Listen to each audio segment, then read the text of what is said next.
The Louisiana moon hung like a pale eye above Blackwater Swamp, casting silver threads across the dark waters. Mist coiled between cypress knees and wild grasses, giving the landscape an otherworldly quality, half dream, half nightmare.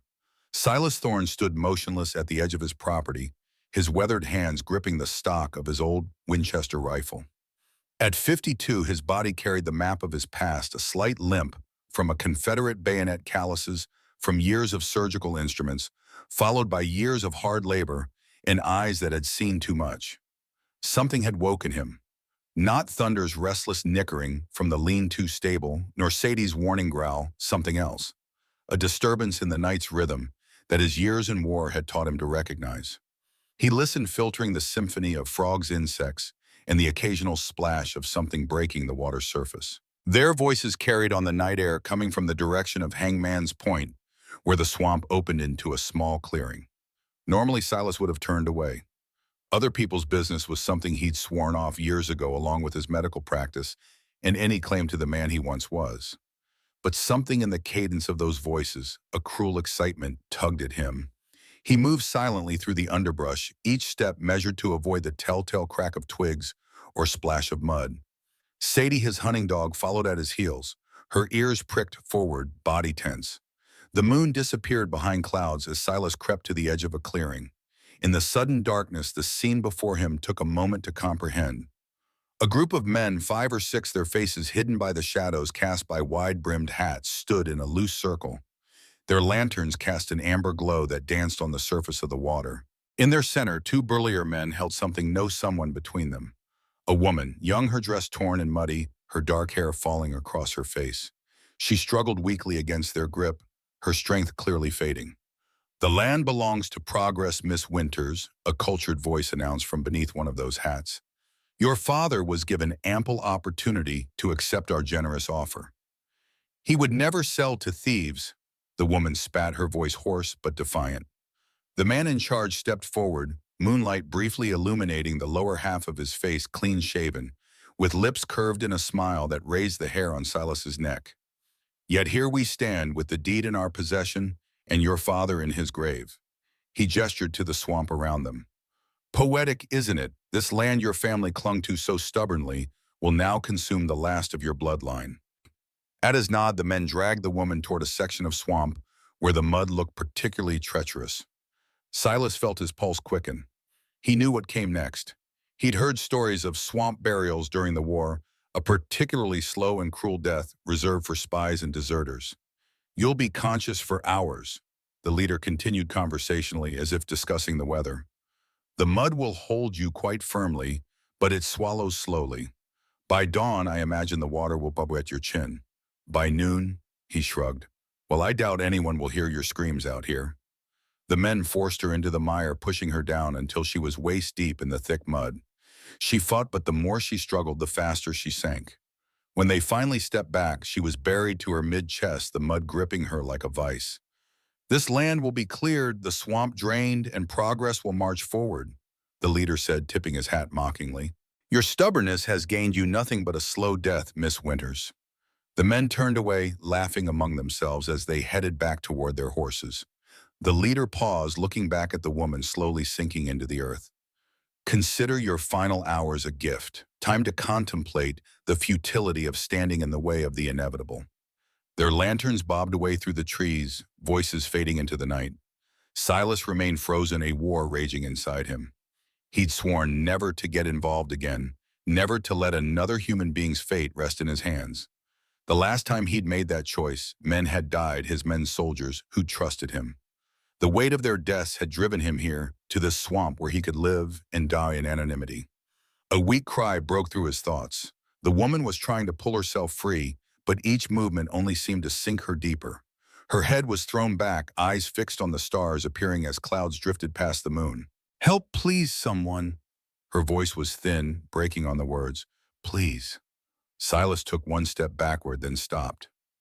The rational part of him, the part that had kept him alive these past 10 years, screamed to return to his cabin to forget what he'd seen. But somewhere deeper in a place he thought long dead, something stirred. Before he could reconsider, he was moving through the underbrush, Sadie at his heels.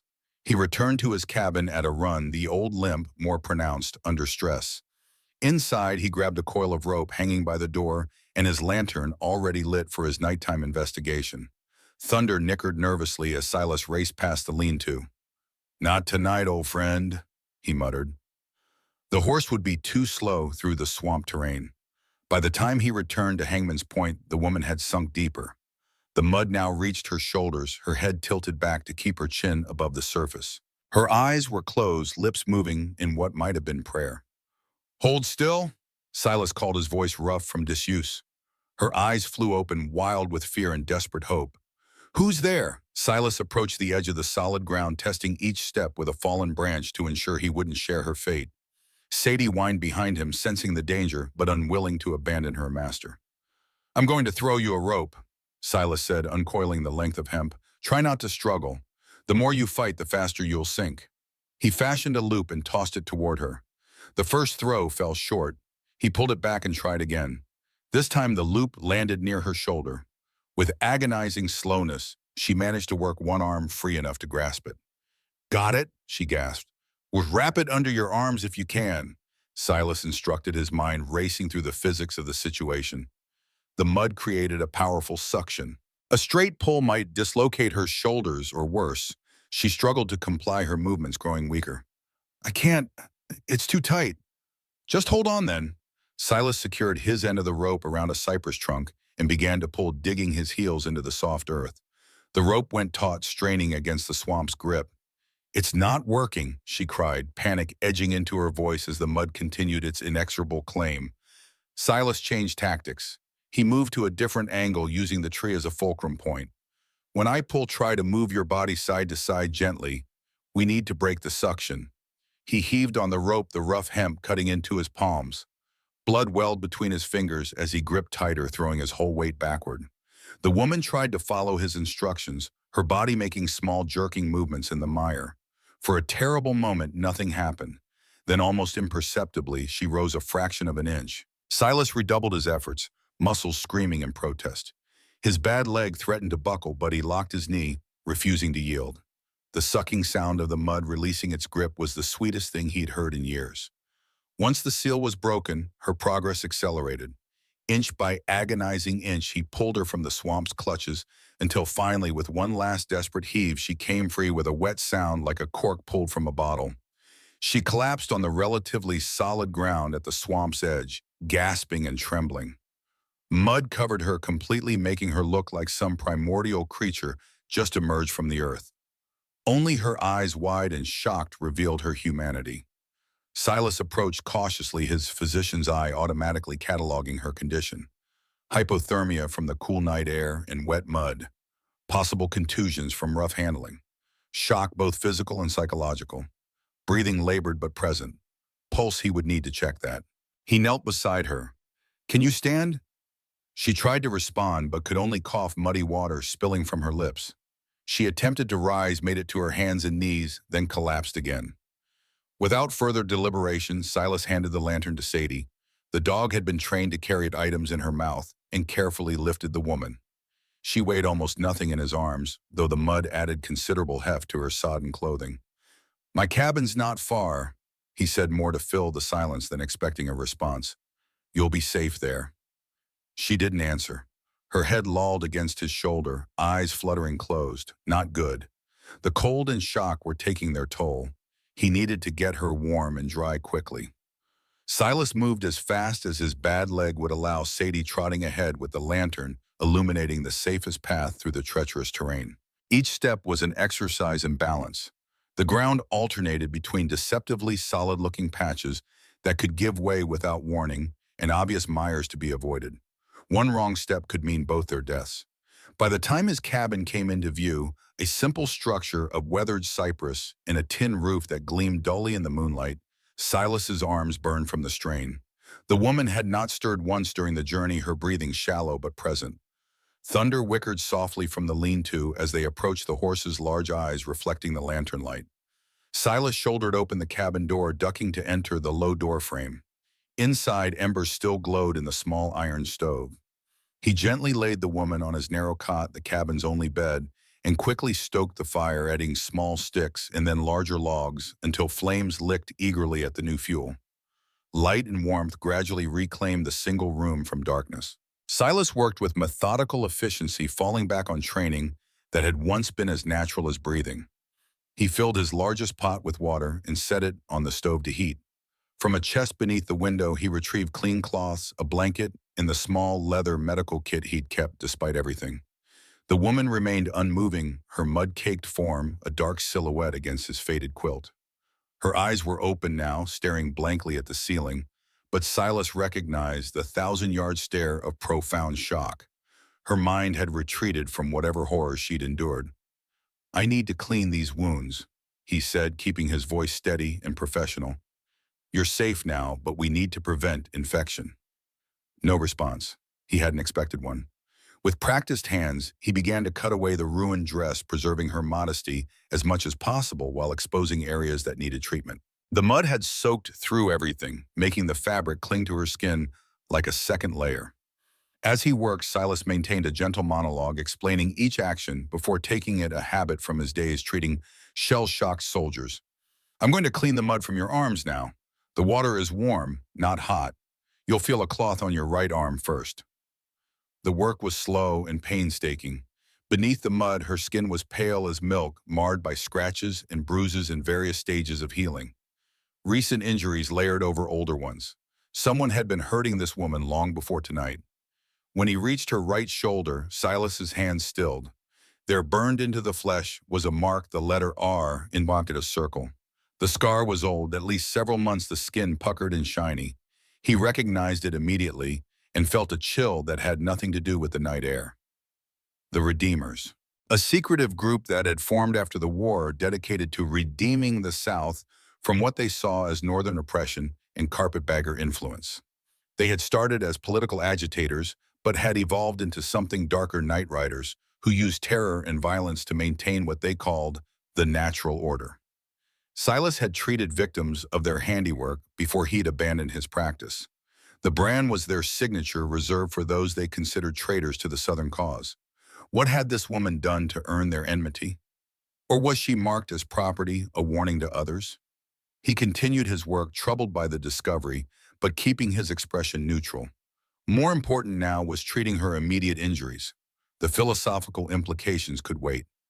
By the time he had cleaned the worst of the mud away and dressed the various cuts and abrasions, the woman's eyelids had grown heavy. Her breathing had deepened slightly, though her gaze remained disconnected from her surroundings. Shock was giving way to exhaustion. Silas covered her with a clean blanket and stepped back, washing his own hands in the remaining warm water. His palms stung where the rope had cut into them.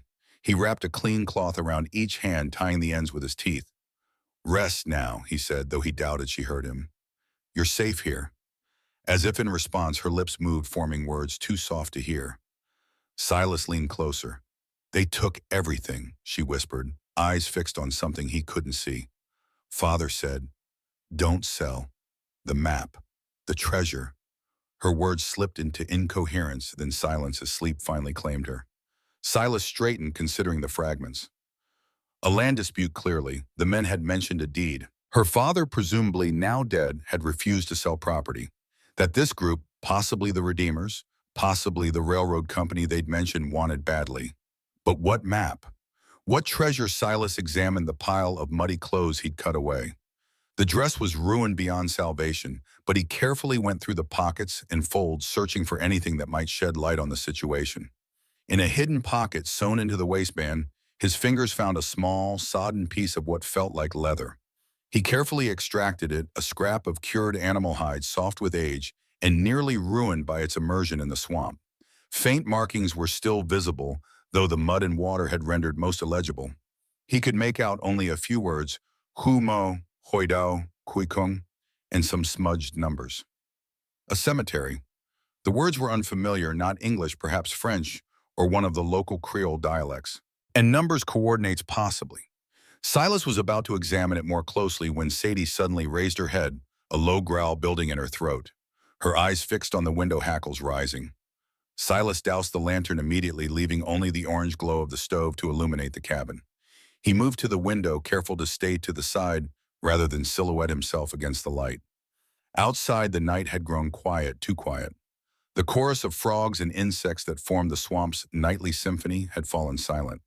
Something or someone was out there. He reached for his rifle, checking that it was loaded before taking up position where he could observe both the window and the door. Sadie remained alert, her growl subsiding to a nearly inaudible rumble deep in her chest. Minutes stretched into what felt like hours. Silas didn't move, barely breathed. His years in the war had taught him patience in situations like this. Eventually, the night sounds gradually resumed, first a lone cricket, then others joining in, followed by the deeper tones of bullfrogs. Whatever had disturbed the swamp's denizens had moved on. Still, Silas maintained his vigil until the first hint of dawn lightened the eastern sky. Only then did he permit himself to relax marginally, setting the rifle aside but keeping it within easy reach. He glanced at the woman on his cot. She had curled onto her side during the night, one hand tucked beneath her cheek like a child. In sleep, with the mud washed away, he could see she was younger than he'd initially thought, perhaps mid-20s. Her features were delicate, almost aristocratic, with high cheekbones and a straight nose. Dark lashes fanned against pale cheeks, still faintly bruised from whatever ordeal had preceded her immersion in the swamp. Who was she? What had she become entangled in that had led to such a fate? And more importantly, what danger had Silas invited into his carefully isolated existence by saving her questions without answers? For now, all he could do was wait for her to wake and hope that when she did, she would be lucid enough to explain. Silas settled into his chair, rifle across his knees, and prepared for a long day of watchful waiting. 3 days passed with glacial slowness. The woman Miss Winters, the men had called her, drifted between unconsciousness and a waking state that could hardly be called awareness. Her eyes would open, staring vacantly at the ceiling or walls, but she showed no recognition of her surroundings or Silas's presence. He maintained her care with the same clinical detachment he'd perfected in field hospitals, changing bandages on the deeper cuts, coaxing water between her lips, applying cool cloths when fever briefly flared on the second night. He spoke little and always in the same measured tone he'd use with any patient. At night, Silas slept on the floor near the door, a thin blanket between him and the rough-hewn boards. Sadie curled beside him, alert even in sleep to any unusual sound from outside. The incident the first night had made him wary.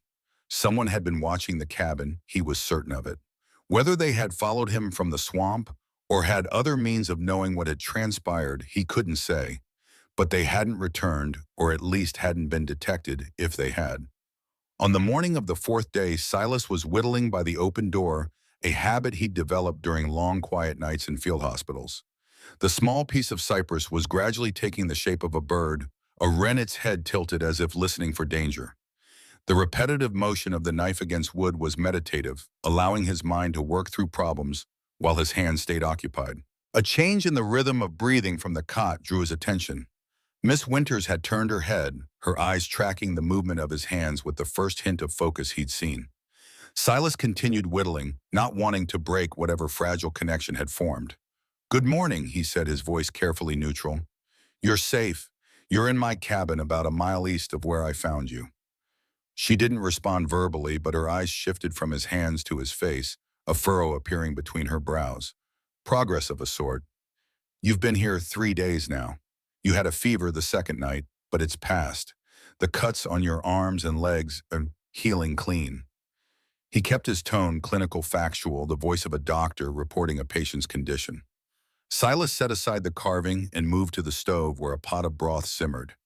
He ladled some into a cup and approached the cot, slowly telegraphing each movement. "You need to eat something. This is just broth, easy on the stomach." He held the cup near her, not forcing it upon her. After a moment's hesitation, her hand moved, a jerky, uncertain motion, but deliberate. Her fingers brushed his as she took the cup, and Silas noted their temperature. Normal. The fever had truly broken. She managed 2 small sips before her strength seemed to give out. Silas took the cup before it could spill, setting it on the small table beside the cot. "Small steps," he said. "You've been through a considerable ordeal." Her lips parted, but no sound emerged. She swallowed painfully and tried again. "Who?" The word was barely audible, a dry whisper. She coughed, wincing. "Silas Thorne," he answered, understanding the unfinished question. "Former physician. I live here alone." He deliberately omitted the fact that he'd been a Union Army surgeon. Such information could still provoke strong reactions in these parts even a decade after the war's end. Why? Her second question required no elaboration. Why had he saved her? Why had he brought her to his home? Why was he helping her? So all valid questions without simple answers. Silas picked up the wooden bird, turning it in his fingers. I saw what happened at the swamp. I couldn't leave you there. It was both the complete truth and nowhere near the whole story, but it seemed to satisfy her for the moment. Her eyes drifted to the carving in his hands. My father, she began, then stopped, pain crossing her features that had nothing to do with physical wounds. Rest, Silas said, setting the bird on the table where she could see it. There's time for talking later. He returned to his chair by the door, resuming his whittling on a new piece of wood. From the corner of his eye, he saw her hand reach out to touch the carved bird, her fingers tracing its shape, before she slipped back into sleep. That evening, the cup of broth was empty when Silas checked. A small victory. The next morning brought steady rain droplets pattering on the tin roof in a soothing rhythm. Silas had just returned from tending to thunder and collecting eggs from the small henhouse behind the cabin when he found Miss Winters sitting up, the blanket pulled around her shoulders. She was holding the carved bird, studying it in the gray light filtering through the window. My father made these, she said without preamble, her voice stronger, though still rough at the edges. Birds, dear little foxes. He said whittling kept his hands busy so his mind could wander. Silas set the eggs on the table, giving her the space to continue or not, as she chose. He's dead now. They killed him. Her fingers tightened around the wooden bird. Burned our home with everything in it. I'm sorry, and Silas said the words inadequate but sincere. She looked at him fully for the first time, her eyes a deep brown that reminded him of fertile soil.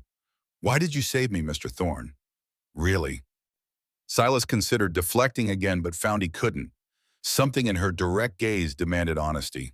I was a surgeon during the war, he said slowly. I took an oath to do no harm. But in war, sometimes inaction causes more harm than action. I learned that the hard way. He paused, old memories surfacing like corpses in a flooded field. I couldn't watch you die when I had the power to prevent it. It wasn't a decision so much as a reflex. She studied him, seeming to weigh his words against some internal scale. Finally, she nodded. Thank you for the reflex. You're welcome, Miss Winters. Abigail, she corrected. Abigail Winters. She set the bird down carefully. And I need to leave as soon as possible. Those men, they'll be looking for me. Silas shook his head. You're in no condition to travel. The nearest town is 15 miles through swamp terrain. In your state, you wouldn't make it halfway. I can't stay here. I'll bring danger to your door. Her voice held a certainty that gave Silas pause. Who are these men, Miss Winters? What do they want badly enough to commit murder? Abigail's hands twisted in the blanket, her knuckles whitening. They call themselves the Southern Viability Investments Corporation. They claim to represent railroad interests, but that's just a mask. They're the redeemers, or working with them. I saw their symbol on one man's ring. Her hand unconsciously moved to her shoulder, where the brand was hidden beneath the oversized shirt Silas had given her to wear. They've been buying up land all through this parish, or taking it when people won't sell. My father's property was the last holdout in the area they wanted to clear. Her voice cracked. He wouldn't sell. Said the land had been in our family since before statehood, that it was our legacy. Silas listened, connecting this new information with what he'd observed. The brand on your shoulder, they did that. Surprise flickered across her face, followed by shame. Her hand pressed more firmly against the mark. Yes, 3 months ago, a warning, they said, to encourage my father to make the sensible choice. Bitterness laced her words. Instead, it strengthened his resolve. He began collecting evidence of their methods, records of threats against other landowners, documentation of forged deeds, even witness accounts of 2 mysterious fires at neighboring properties. Abigail's eyes took on a distant look. He said when he had enough, he would take it to the federal marshals in New Orleans. Did he? Silas asked. He never got the chance. They came at night a week ago. I was in the kitchen when I heard the shots. 2 of them close together. Her voice had gone flat, emotionless, the mind's protection against unbearable memories. By the time I reached the front room, the house was already on fire. They'd poured coal oil everywhere. Father was on the floor. There was so much blood. Silas remained silent, giving her the space to tell the story at her own pace. They grabbed me before I could run. Their leader, a man named Crawford, asked about a map. He said my father had something that belonged to them, something hidden on our land. When I said I didn't know what he meant, She stopped, swallowing hard. They searched the house while it burned around them. When they found nothing, Crawford decided I was lying. So they took you to the swamp. Silas finished, sparing her from recounting that part. Abigail nodded. They thought the fear would make me talk, but I truly didn't know what they wanted. My father never mentioned any map or hidden object to me. She touched the carved bird again. He had his secrets, but he didn't share them. Silas moved to the pile of her belongings and retrieved the scrap of leather he'd found. Was it something like this, perhaps? Abigail's eyes widened as she took the damaged piece. Where did you find this hidden pocket in your dress? It was the only thing salvageable. She examined the piece, carefully turning it over in her hands. This is my father's handwriting, but I don't recognize the words. And these numbers, coordinates maybe. That was my thought as well, Silas agreed. The words might be French or Creole. Father spoke French. His mother was from New Orleans, old Creole family. Abigail frowned in concentration. But these don't look like French words I know. She fell silent, lost in thought. After a moment, she looked up at Silas, her expression troubled. Mr. Thorne, you should know these men are dangerous. Truly dangerous. They've killed before and they won't hesitate to kill again. By helping me, you've put yourself in their path. Silas smiled without humor. I've been in dangerous men's paths before, Miss Winters. I survived a war where boys barely old enough to shave tried very hard to put bullets through my skull on a daily basis. This is different. These men have power, political connections, money. The war at least had rules sides. The Redeemers don't acknowledge any authority but their own. The rain intensified, drumming on the roof like impatient fingers. Thunder rumbled in the distance, rolling across the swamp. We're safe for now, Silas said. This weather will keep most travelers at bay, and few know these swamps well enough to navigate them in a storm. Rest and recover your strength. Decisions can wait for clearer skies. Abigail didn't look convinced, but she nodded reluctantly. Her brief burst of energy seemed to have waned, the color leaching from her face as she sank back against the pillow. One more thing, Mr. Thorne. Her voice had grown fainter. If they come, if they find me here, don't try to protect me. They'll kill you without a second thought. I'm harder to kill than I look, Miss Winters. Silas returned to his chair, picking up the half-finished carving. Now rest.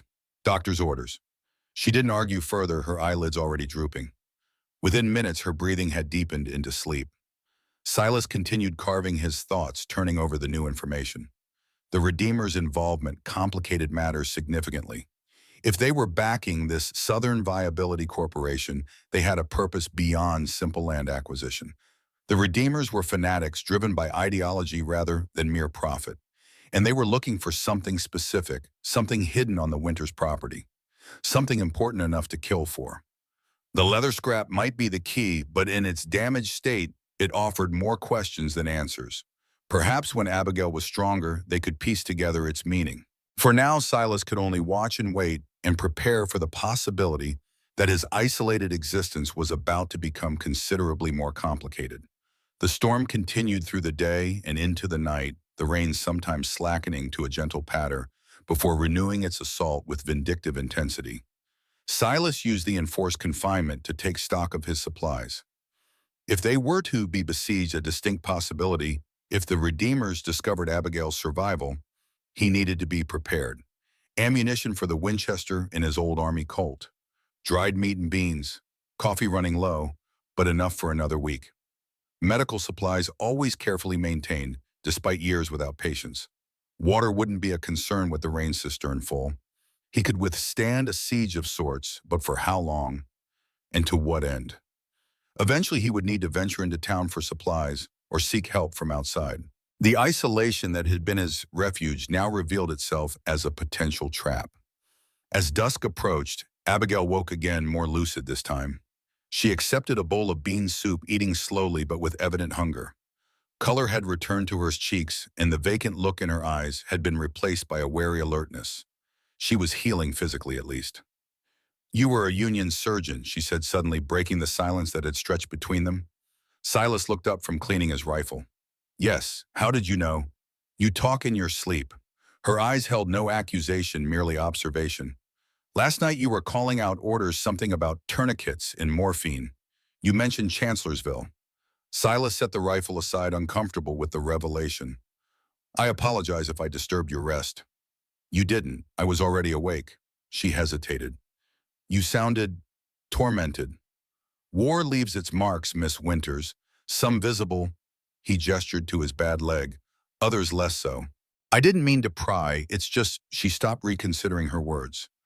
My father fought for the Confederacy, but he never spoke ill of Union soldiers or doctors. He said most were just men doing what they thought right, same as he was. Your father sounds like a wise man. He was. Grief shadowed her face. And now he's gone, and I don't know why not really. This land dispute? This map, it seems like there must be more to it. The violence is too extreme for simple acres of swampland. Silas had been thinking the same thing. Your father's evidence about their activities, did he keep it somewhere safe? Somewhere that survived the fire? Abigail shook her head. He had a lockbox in his study. Everything would have burned with the house. She twisted the blanket between her fingers. Unless, there was a hollow cypress near the edge of our property. As a child, I used it as a hiding place for treasures, pretty stones, feathers, that sort of thing. Father knew about it.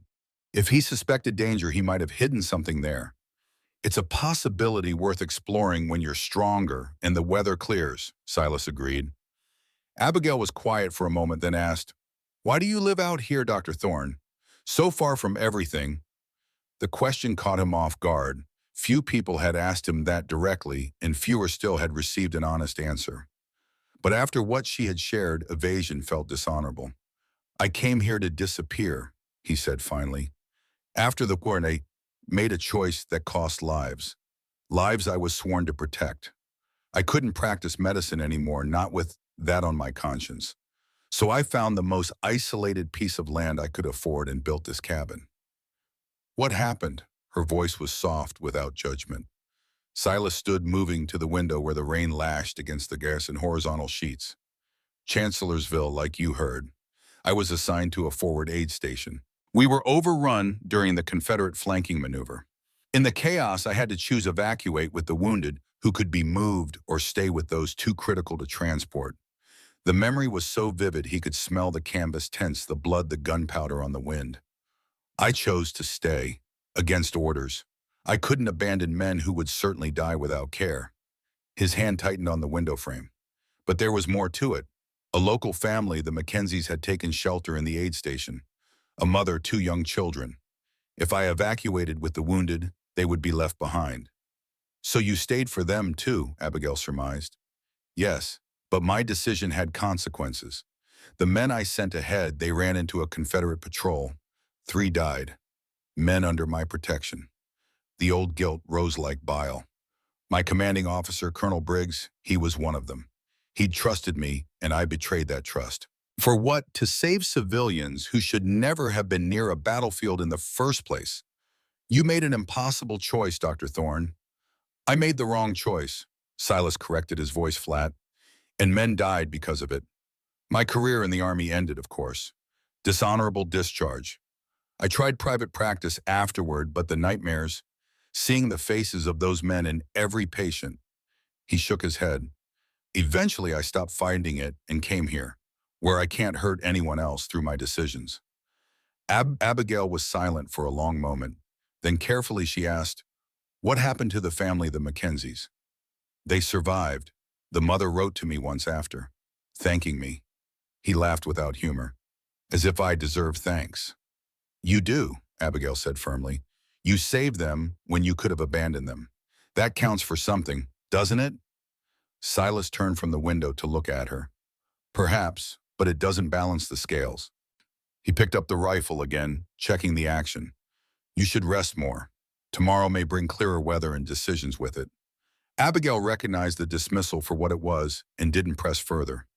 She settled back against the pillow, but her eyes remained thoughtful as she watched Silas resume his preparations. Outside, the storm raged on, mirroring the turbulence that had entered Silas's carefully ordered existence with Abigail Winter's arrival. Tomorrow might indeed bring clear skies, but Silas suspected the true tempest was only beginning. Dawn broke clear and cool, the storm having moved eastward overnight. The swamp awakened with renewed vigor, birds calling in the freshly washed air, insects humming as they rose from temporary aquatic retreats. Water dripped from every surface, diamonds catching the first rays of sunlight.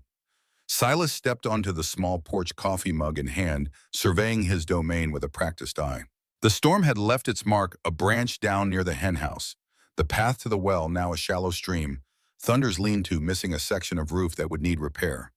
But otherwise his little corner of the world had weathered the deluge intact. The peaceful scene belied the tension coiled within him. Since his conversation with Abigail the previous evening, old memories had surfaced with unaccustomed clarity. He dreamed again of Chancellorsville, of Colonel Briggs's face, as he ordered Silas to evacuate, of the Mackenzie children, huddled beneath a surgical table, eyes wide with terror.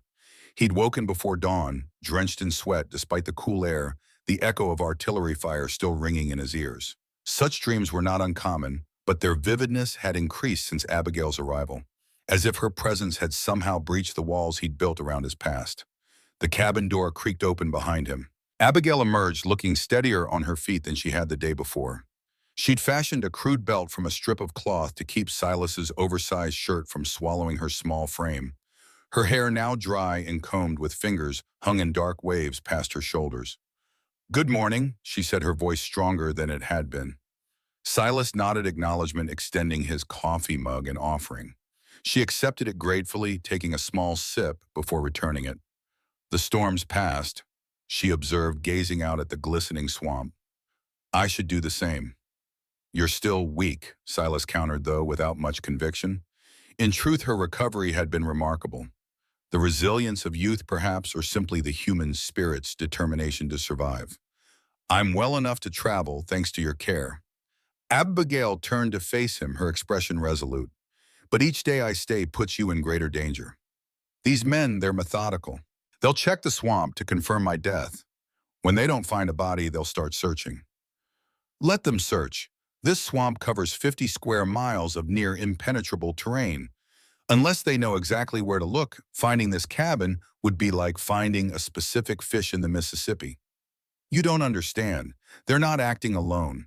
The Redeemers have eyes everywhere, sympathizers in every town, every parish. Someone will have noticed you bringing supplies for two or seen smoke from your chimney at odd hours." Her hands twisted together. "They found my father's hidden evidence. They'll find me too eventually." Silas couldn't argue with her logic. The Redeemers were indeed well connected, their influence extending into law enforcement, local government, even the courts. If they were determined to find Abigail, they had resources at their disposal that far outmatched his isolated defenses. "Where would you go?" he asked. "Your home is destroyed. You have no money, no clothes beyond what you're wearing. And they'll be watching for you in any town where you might seek help." Abigail's determined expression faltered. I have a friend, Samuel Turner. He lives in the colored settlement near Baton Rouge. He was our neighbor before he had to leave. Father trusted him implicitly." Silas raised an eyebrow. "That's nearly 40 miles from here, through swamp and open country, alone on foot with the Redeemers potentially watching every road and river crossing. I know it sounds impossible, but I can't stay here and bring destruction to your door after you saved my life." Her voice cracked slightly. "I won't have another death on my conscience." The simple declaration struck Silas like a physical blow. How many times had he thought the same thing and lying awake in the dark? How many years had he spent in self-imposed exile to ensure no one else would suffer from his decisions? He set the coffee mug on the porch railing, considering their options. They were few and uniformly dangerous. "There might be a third path," he said slowly. "Not you leaving, not you staying indefinitely, but us finding out what these men are truly after. This map fragment, it's clearly important. If we could decipher it, understand what they're searching for, what good would that do? They've already killed for it. Knowing what it leads to won't stop them from coming after me. Knowledge is leverage, Miss Winters. If we discover what they want badly enough to commit murder, We might find a way to use that information to secure your safety. Abigail considered this hope and skepticism warring in her expression. Even if I agreed to this plan, where would we start? The fragment has damaged the writing unclear. My father never mentioned any map or treasure to me. We start with what we have, Silas said, his mind already working through the problem. The fragment, your father's habits and interests, the location of your property relative to mine. And there's one other piece of the puzzle we haven't examined. What's that? The Redeemers themselves. They formed after the war with a specific purpose to restore the South to its antebellum glory by any means necessary. If they're involved in this land grab, it's not just for profit. There's ideology at work. Silas frowned, thinking, did your father fight in any significant battles? Was he stationed somewhere that might be strategically important? Abigail's eyes widened slightly. He was a scout for General Beauregard, at Shiloh and later campaigns. He never spoke much about it, but I know he carried messages between Confederate units. He had an almost photographic memory for terrain. A scout would have knowledge of troop movements, supply caches, perhaps even hidden funds or weapons, Silas mused. The Confederacy was known to have secreted gold and supplies in various locations as the tide of war turned against them. Most were recovered, but some remained lost. You think my father found a Confederate treasure, that's what the map leads to. It's a theory, one that would explain the Redeemers' interest beyond simple land acquisition. Silas picked up his mug, draining the cooling coffee. For now, let's focus on the fragment. Can you remember the exact words? Perhaps in context, their meaning might become clearer. Abigail closed her eyes, concentrating. Kumo was definitely there in Koidao, then Koi Kung. The numbers were coordinates, I think. Father taught me to read maps when I was young. Silas frowned. Those words don't sound like French or any Creole dialect I'm familiar with. No, they don't, but... Abigail stopped, her eyes flying open. Oh, I'm a fool. They're not French at all. They're Vietnamese. Vietnamese, Silas echoed, surprised. How would your father know such a language? He traveled extensively before the war. Merchant marine, then independent trading ventures in the Far East. He spoke several languages, French, Spanish, some Chinese dialects, and Vietnamese. He lived in Saigon for nearly 2 years. Abigail's excitement grew. He used to tell me stories of his travels when I was a child. Sometimes he'd teach me words or phrases. Do you know what these particular words mean? Kumo is cemetery or burial ground. Koidao means beginning and Koi Kung is final or end. She frowned, but that doesn't make much sense in context. Cemetery, beginning, end. Silas was about to respond when a sound cut through the morning quiet, the distant but unmistakable whinny of a horse that was not thunder. Both froze, eyes meeting in silent understanding. Someone was approaching the cabin. Silas moved with practiced efficiency, years of battlefield instincts taking over. He gently pushed Abigail back toward the cabin door. Inside, he whispered. Stay low, away from windows. She nodded, understanding immediately, and slipped inside without argument. Silas retrieved his Winchester from where it leaned against the porch railing and melted into the shadows at the corner of the cabin, positioning himself where he could observe the approach path while remaining concealed. Sadie emerged silently from beneath the porch, hackles raised, but made no sound. The old hunting dog understood the need for stealth. Silas placed a hand on her head, a silent command to stay. The sound of hoofbeats grew clearer, a single horse approaching at a leisurely pace rather than a gallop. Not an immediate attack then, but caution remained essential. In the dappled morning light filtering through the cypress trees, a rider gradually took shape on the narrow path leading to Silas's property. The man sat tall in the saddle of a chestnut gelding, his clothing marking him as several cuts above the typical swamp dweller. A tailored gray jacket, polished boots, and a wide-brimmed hat that shadowed his features. As he drew closer, Silas could make out more details. A clean-shaven face, handsome in a sharp-featured way, with eyes the pale blue of winter ice. He wore no obvious weapons, but a slight bulge beneath his left arm suggested a shoulder holster. The rider reined in about 20 yards from the cabin, surveying the property with the calculating gaze of a man assessing real estate rather than a home.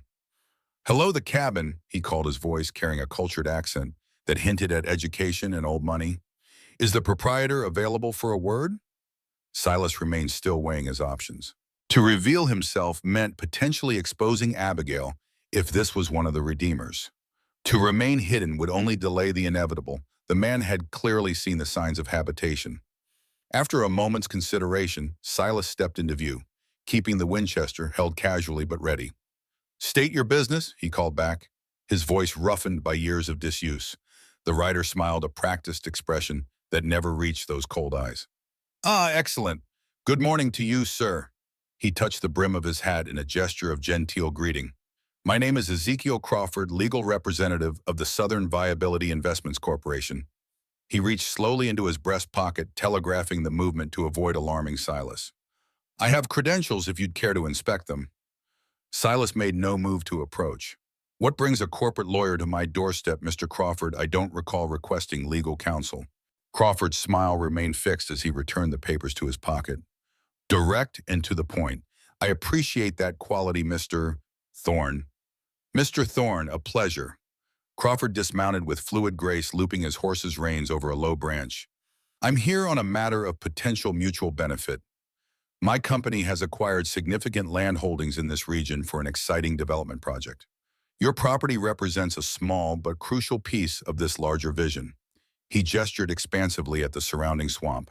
"Imagine this entire area transformed, the swamp drained proper roads, laid a railway spur connecting to the main line. Progress, Mr. Thorne, marching inexorably forward.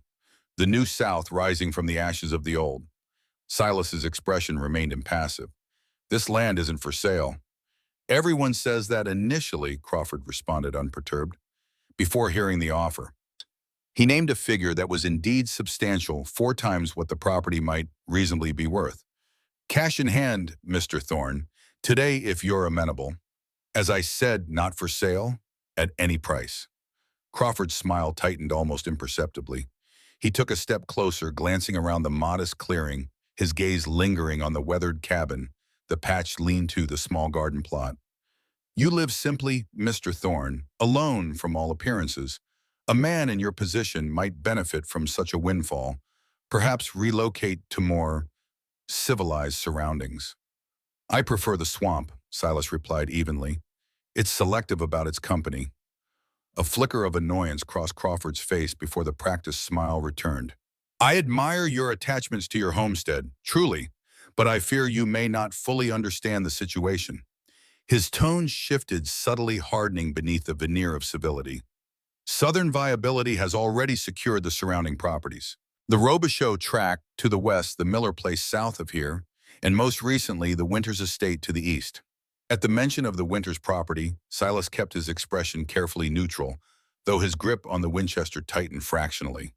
"A tragic incident, that last one." Crawford continued, watching Silas closely. "Fire. The owner refused to sell, you see. Terrible accident, coal oil lamp, we understand. The entire family perished." He shook his head in a pantomime of regret. Such misfortunes seem to befall the stubborn with unfortunate frequency in these parts. The threat couldn't have been clearer had he drawn the pistol Silas knew he carried. "Is that so?" Silas responded, his voice level despite the anger building beneath his calm exterior. "Strange coincidence." "Indeed." Crawford's gaze sharpened, searching Silas's face for any reaction. "Progress often encounters obstacles. The wise man recognizes which way the wind is blowing and adjusts his sails accordingly." A tense silence stretched between them. From the corner of his eye, Silas caught a flicker of movement at the cabin window, Abigail watching her face a pale oval against the shadowed interior. Crawford followed his glance, but the movement had already ceased. Still, a new alertness entered his posture like a hound catching an unexpected scent. "You're not alone," he said, the pretense of cordiality evaporating. "Who else is here, Mr. Thorne?" "My business is my own," Silas replied coldly, "as is my property. I suggest you leave it. Now." Crawford studied him for a long moment, calculation evident in his glacial eyes. Whatever he saw in Silas's stance made him reconsider any immediate confrontation. He inclined his head slightly. "As you wish, for now." He returned to his horse and mounted with the same effortless grace. "I'll leave you with this, Mr. Thorne. My company's offer stands for precisely 3 days. After that, circumstances may become less favorable to negotiation." He turned his mount but paused before departing. "One final observation, if I may. These swamps can be treacherous. People disappear in them with alarming regularity. Some are never found.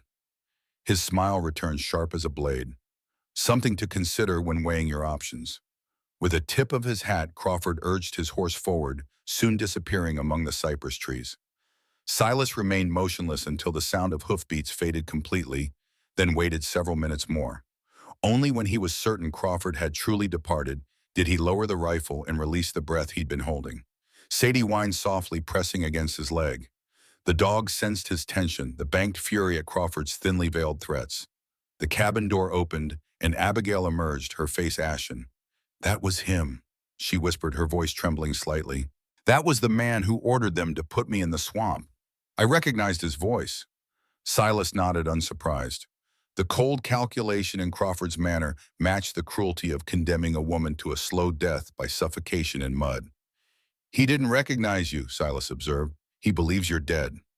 "For now," Abigail agreed. "But he's suspicious. He knows someone's here with you." She wrapped her arms around herself, shivering despite the morning warmth. "And he threatened you, just like he threatened my father before."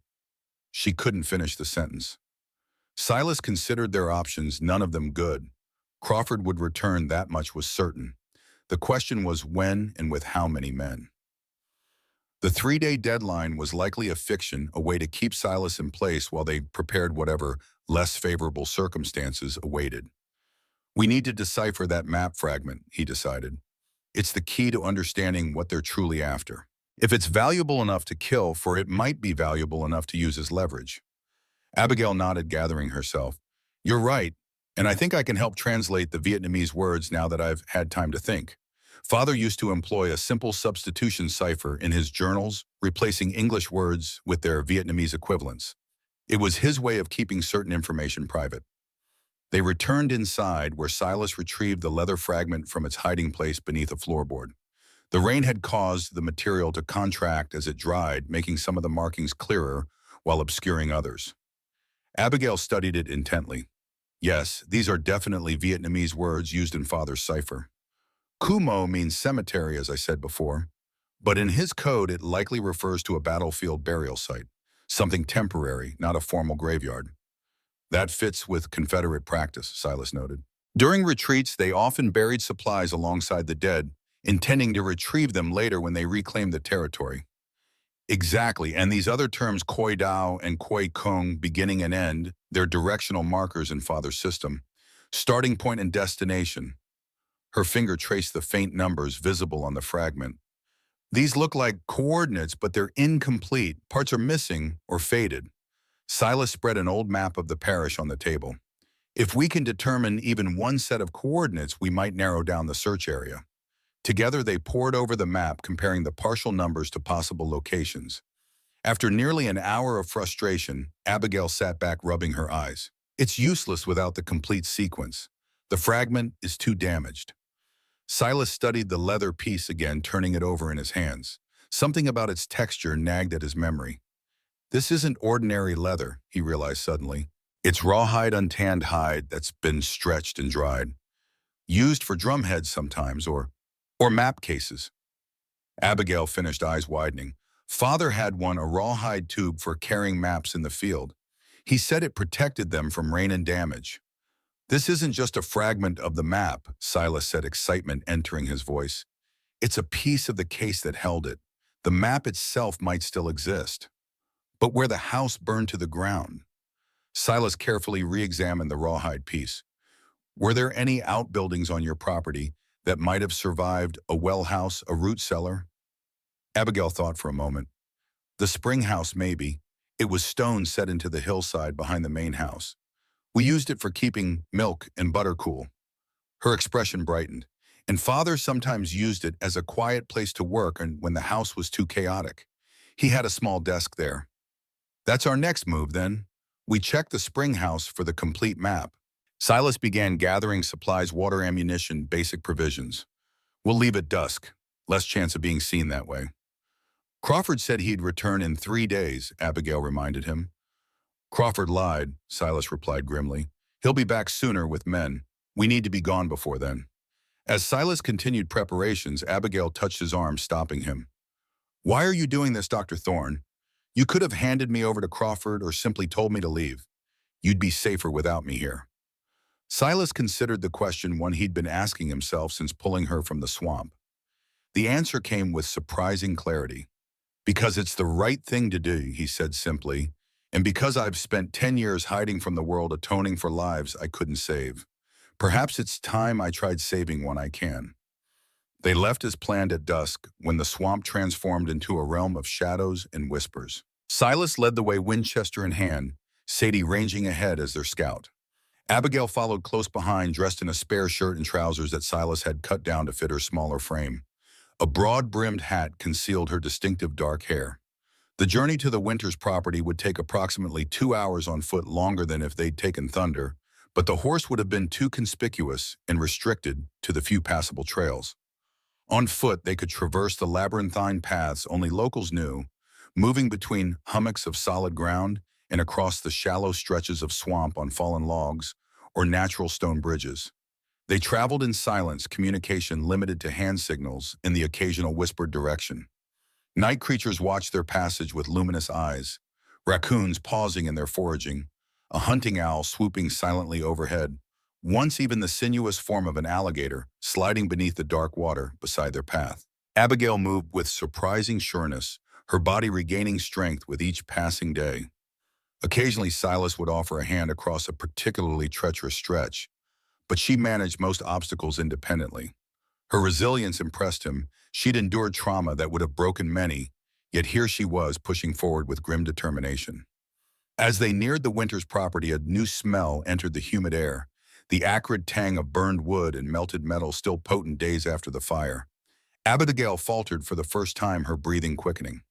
Silas paused, giving her a moment. "We can approach from the rear," he suggested quietly. "Avoid the main house entirely." She shook her head. "No, I need to see it, to make it real." He understood. Some wounds required witnessing to begin healing. He nodded and they continued. The Winters homestead had been substantial, far more than Silas's humble cabin. Even in ruins, the foundation footprint revealed a 2-story structure with multiple rooms, the collapsed chimneys marking what had been formal living spaces. Now it was a blackened skeleton, the charred beams jutting up like bones from a shallow grave. The moonlight lent the scene an eerie silvered quality, as if the house had been transformed into a ghost of itself. Abigail stood motionless, absorbing the devastation. Her face remained composed, but Silas recognized the cost of that control, the rigid set of her shoulders, the whitening of knuckles as her hands clenched at her sides. "He loved this place," she said finally, her voice barely audible. "Built most of it himself over the years. Said every nail, every board held a memory." Silas remained silent, understanding that no response could ease such a loss. After a long moment, Abigail straightened visibly, gathering her resolve. "The spring house is this way," she said, turning toward a gentle rise behind the ruins. They circled the burned homestead, alert for any sign of watchers, but the property appeared deserted. The spring house, as Abigail had described, was a small stone structure built into the hillside, its entrance a sturdy wooden door reinforced with iron bands. Remarkably, it appeared untouched by the fire that had consumed the main house. Abigail tried the door, finding it locked. "Father always kept the key in his pocket," she said, disappointment evident. Silas examined the lock, then the hinges. "The hinges are our weak point," he decided, drawing his hunting knife. With careful pressure, he worked the blade between the door and frame, gradually forcing the upper hinge pin upward until it could be removed. The lower hinge followed and the door sagged, now held only by the lock. A firm push created enough space for them to slip inside. The interior was cool and damp, the stone walls beaded with moisture from the spring that bubbled up through a natural basin in the floor, before flowing out through a channel beneath the foundation. A simple wooden table stood against one wall with a 3-legged stool tucked beneath it. Shelves lined another wall, mostly empty, now but clearly once used for storing food. A small oil lamp hung from a ceiling beam. Silas lit the lamp, keeping the flame low to minimize the risk of the light being seen from outside. In its gentle glow, the spring house revealed itself as a space of simple functionality and a potential treasure trove of information. Abigail moved immediately to the table, running her hands along its underside. "Father always had hiding places," she explained. "Secret compartments, false bottoms in drawers. He was cautious by nature. Her search revealed nothing beneath the table, nor within the hollow leg of the stool. The shelves, too, proved disappointing, no hidden catches or concealed spaces. Frustration growing, Abigail turned in a slow circle, surveying the small room with increasing desperation. It has to be here. This is where he would have kept it. Silas studied the stone walls, noting the careful construction. These weren't laid by an amateur, he observed. Your father built this himself. Yes, with help from Samuel, our neighbor I mentioned. They spent a full summer on it, getting the spring channeled properly. A memory surfaced, bringing a ghost of a smile to her face. I was perhaps 12. I'd bring them lemonade and they'd let me place a stone now and then. Father said I was building something that would last generations. Something in her words caught Silas's attention. You place stones yourself. Do you remember which ones? Abigail looked puzzled but considered the question. Yes, actually, Father made a game of it. He let me place 12 stones, one for each year of my age. He marked each with a small notch so I could find them later. Show me, Silas urged. She approached the wall nearest the spring basin, running her fingers over the stones at approximately the height a 12-year-old girl might reach. Here's one, she said, finding a small notch cut into the corner of a rectangular stone. And another here. They located all 12 marked stones scattered in no apparent pattern across the walls. Silas examined each, carefully pressing tapping feeling for any movement or hollow sound. The eighth stone yielded to pressure, receding slightly into the wall. There's something here, he said quietly. Abigail joined him, her eyes widening as he demonstrated the stone's movement. How do we open it? Silas considered the mechanism. The stone moves inward, but there's resistance, a spring perhaps, or a counterweight. We need to find the release. They searched the surrounding stones, finding nothing.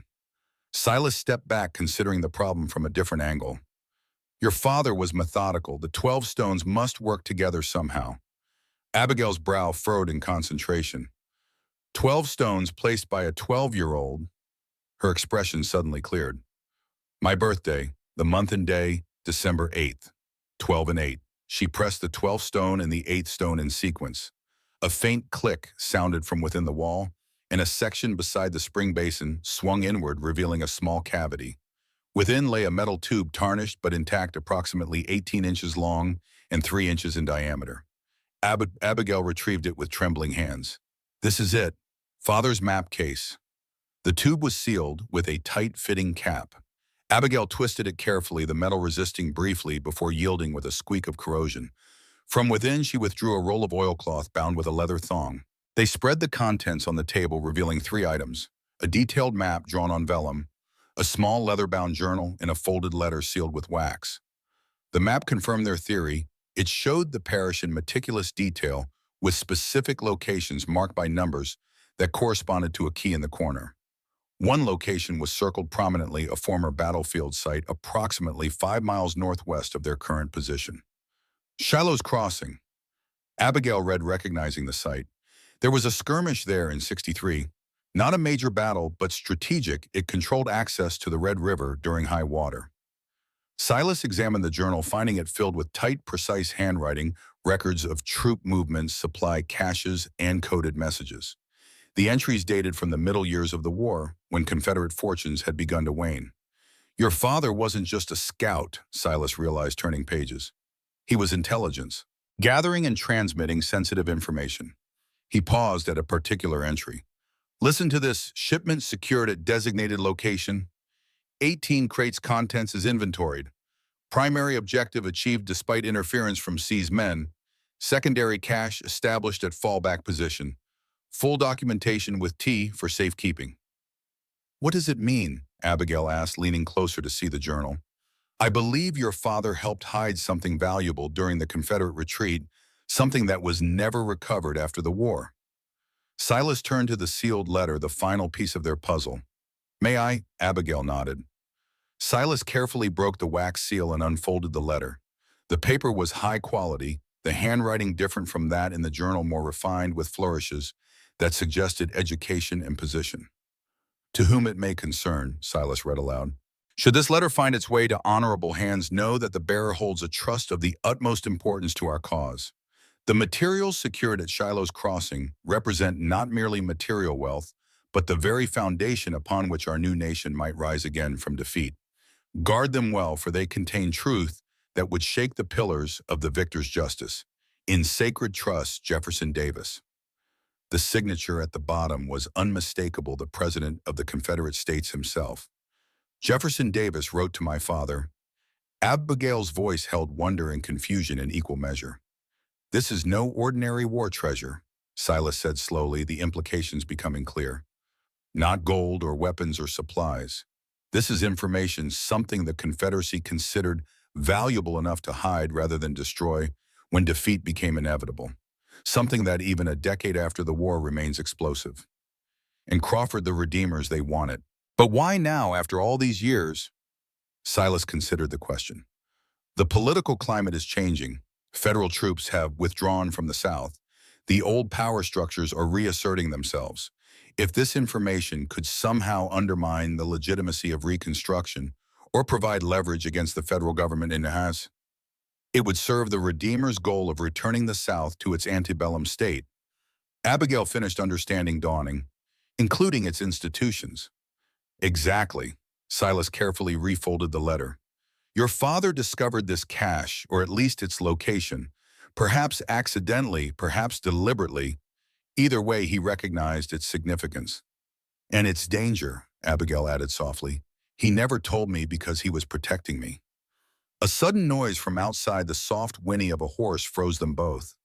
Silas extinguished the lamp, immediately plunging the spring house into darkness. He moved silently to the door, listening intently. Sadie alert at his side. Voices carried on the night air, too distant to make out words, but clear enough to identify multiple speakers. Lantern light flickered through the trees, moving toward the burned homestead. "Crawford," Abigail whispered, fear evident in her voice. "He must have had men watching the property." Silas nodded grimly. "They'll check the outbuildings. We need to move. Now." They quickly gathered the map, journal, and letter, returning them to the metal tube. Silas led them to the back of the spring house where the water channel exited beneath the foundation. "There should be enough space to crawl through," he said, examining the opening. "It'll be wet, but it leads away from the house." Abigail hesitated only momentarily before nodding. "I'll go first. I'm smaller." She lay flat on the damp stone floor and wriggled into the channel, the metal tube clutched to her chest. The opening was tight but passable, the water only a few inches deep at this season. Silas followed the Winchester, awkward but manageable in the confined space. Sadie, understanding the need for stealth, squeezed in behind him. The channel ran for approximately 20 feet before opening into a small, natural grotto where the spring emerged from the hillside. From there, a narrow game trail led into the surrounding forest, away from the approaching search party. They moved swiftly but cautiously, keeping to the deepest shadows. Behind them, shouts indicated their absence had been discovered. The spring house door, still off its hinges, would have been an obvious sign of recent entry. "They'll track us," Abigail whispered as they paused behind a massive cypress to catch their breath. "They'll know we have the map." "Let them try," Silas replied, checking that the Winchester was ready. "The swamp favors those who know it best." They pushed on through the darkness, Silas leading them along a circuitous route that doubled back on itself, crossed streams where their scent would be lost, and utilized fallen logs to avoid leaving footprints. The sounds of pursuit gradually faded, but neither relaxed their vigilance. After nearly an hour of evasive movement, they reached a small island of relatively dry land, hidden amid a tangle of cypress knees and hanging moss. Silas indicated they should rest briefly. "We've lost them for now," he said, voice barely above a whisper. "But they'll widen their search by dawn. We need to reach the battlefield site before they realize what we're after." Abigail nodded, her face pale with exhaustion, but her eyes determined. "I think I know where it is, Shiloh's Crossing. There's an old church there, or what's left of it, used as a field hospital during the fighting. Father took me there once years ago." "How far?" 3 hours on foot, maybe less if we push hard." Silas considered their options. "We'll head there directly. If we're right about the cache, it might contain the leverage we need to negotiate your safety." Abigail studied him in the filtered moonlight. "And yours," she added softly. "You're as much a target now as I am." He didn't deny it. By helping her by taking the map, he had irrevocably aligned himself against Crawford and the Redeemers. There could be no return to his solitary existence, no pretense of neutrality. Strangely, the realization brought a sense of clarity he hadn't experienced in years. The passive penance of his swamp exile had been replaced by active purpose, protecting Abigail, thwarting Crawford's plans, perhaps even preventing the Redeemers from reigniting old hatreds with whatever inflammatory material the cache contained. For the first time since Chancellorsville, Silas felt the fog of guilt and regret lifting slightly. Not gone, perhaps never gone, but no longer all-consuming. "We should move," he said, rising. "Dawn's not far off." They continued their journey northwest, following game trails and waterways when possible, creating their own path when necessary. The swamp gradually gave way to higher ground, the terrain becoming less treacherous, but offering less cover. They compensated by staying within the tree line, avoiding the occasional cleared fields and pastures. As the eastern sky began to lighten the first gray fingers of dawn, reaching through the canopy, they caught sight of their destination, a low hill crowned by the tumble-down remains of a small country church. Its steeple had collapsed long ago, and half the roof had followed, but the stone walls stood defiant against time and neglect.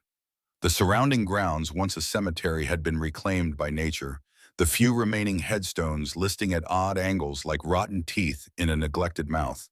They approached cautiously, alert for any sign that Crawford's men had somehow preceded them. But the site appeared deserted, the early morning stillness broken only by birdsong and the gentle rustle of leaves in the breeze. The church served as a hospital, Abigail explained as they drew closer, then as a temporary morgue as casualties mounted. The dead were buried in mass graves on the north side. Silas nodded, grimly familiar with such arrangements from his own war experiences. "According to your father's map, the cache is located."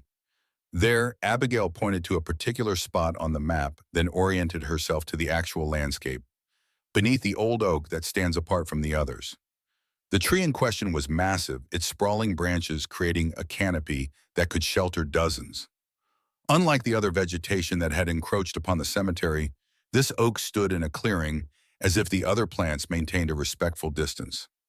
"That's consecrated ground," Silas observed. "The most sacred part of the cemetery would have been marked by a significant tree." They approached the oak, noting a weathered stone marker at its base. The inscription had been worn away by time and elements, but the shape was distinctive, a Confederate cross. How would they have hidden something here without disturbing the graves? Abigail wondered aloud. Father would never have desecrated burial grounds. Silas studied the base of the tree, noticing an anomaly in the root structure. One section appeared different from the rest. The bark pattern interrupted the soil around it, disturbed despite years of natural accumulation. They didn't dig beneath the graves, he realized. They used the tree itself, hollowed out a section of the trunk, concealed it behind regrown bark. He knelt, examining the anomalous section more closely. With the tip of his knife, he probed the bark, finding it separated more easily than natural growth would allow. A careful incision revealed the truth. A section had been cut away and replaced, sealed with tree sap and in time. Working delicately, Silas removed the disguise panel, revealing a cavity within the massive trunk. Inside, protected from moisture and insects by an ingenious application of pitch and resin, lay a metal box approximately 2 feet long and 1 foot wide. Together, they carefully extracted the box and carried it to a flat stone that had once been part of the church foundation. The container was secured with a simple hasp, no lock. Either the hidden location had been deemed security enough, or whatever lock had once existed had been removed when the cache was established. They exchanged a glance, both understanding the significance of the moment. What they were about to discover had cost lives, Abigail's father, possibly others, and might yet cost more if the Redeemers had their way. Silas nodded encouragement. "It's your father's legacy. You should open it." Abigail took a deep breath and lifted the hasp. The lid opened smoothly, revealing contents that at first glance seemed anticlimactic: stacks of documents yellowed with age, but well-preserved, bound with faded ribbons of Confederate gray. But as Abigail lifted the first bundle, its significance became immediately apparent. The top document was letterhead from the Confederate State Department marked "Most Secret" in bold letters. Below that classification was a title that made both of them catch their breath: Diplomatic Correspondence, United Kingdom, France, or the Ottoman Empire, regarding proposed alliance and recognition of CSA. "These are diplomatic cables," Silas said, his voice hushed with realization. "Secret negotiations between the Confederacy and foreign powers. Not just any negotiations, Abigail replied, scanning the first page. These detailed promises made by European powers to recognize and support the Confederacy, military aid loans, diplomatic recognition. Promises that were never fulfilled. She set that bundle aside and examined another. And these are communications between Confederate agents and Northern politicians. Sympathizers in Lincoln's own government feeding information, undermining Union efforts. The implications were staggering. Even a decade after the war's end, such revelations would be explosive, proving that respected Northern figures had secretly supported the South, that European powers had nearly intervened on the Confederacy's behalf, that the outcome of the war had hung by threads invisible to history's official account. The Redeemers could use these to blackmail sitting officials, to discredit the federal government, to reignite sectional hatreds, Silas said, understanding the danger. In the wrong hands, these documents could undo the fragile peace. And in the right hands, Abigail asked quietly. Silas considered the question. In the right hands, they might serve justice. Many of these conspirators likely remain in positions of power north and south. Their exposed duplicity could open space for more honest leadership. A twig snapped in the distance, a small sound but enough to remind them of their precarious situation. Silas repacked the box swiftly, while Abigail consulted the map one final time, confirming they had indeed found what the coordinates indicated. "We need to move," Silas urged. "Crawford's men could still be searching, and this is an obvious landmark." "Where do we go?" Abigail asked, helping secure the box. "We can't return to your cabin. They'll look there first." Silas had been considering this problem. "You mentioned a friend, Samuel Turner, in the colored settlement near Baton Rouge. Could he help us?" "Yes," without hesitation. "Samuel was like an uncle to me growing up. He and Father were friends long before the war, despite what neighbors thought of such an association." Determination filled her voice. "He'll know what to do with these documents, who can be trusted to handle them properly." "Then that's our destination." Silas glanced at the sky, gauging time and direction. "It's a long journey, 2 days at least, through difficult country. We'll need to avoid roads and settlements where Crawford might have allies." Abigail's face set in resolute lines. "I've survived worse these past weeks. Lead on, Dr. Thorne." They began their journey southward, the metal box secured in a makeshift sling across Silas's back, the precious map and journal still in the tube Abigail carried. Sadie ranged ahead, her hunting instincts now employed to detect human threats rather than game. The day grew warm as the sun climbed, promising the stifling humidity typical of late Louisiana summers.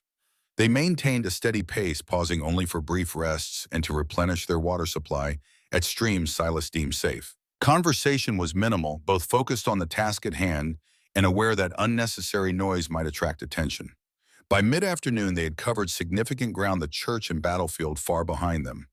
The landscape had changed subtly, less swamp, more woodlands interspersed with the occasional plantation field, gone to seed in the years since the war. Such terrain offered less cover, but faster travel. As they skirted the edge of a former cotton field now overgrown with brambles and volunteer saplings, Abigail broke their companionable silence. "May I ask you something, Dr. Thorne?" Silas glanced at her, noting the thoughtful expression that had replaced the tension of their flight. "Of course.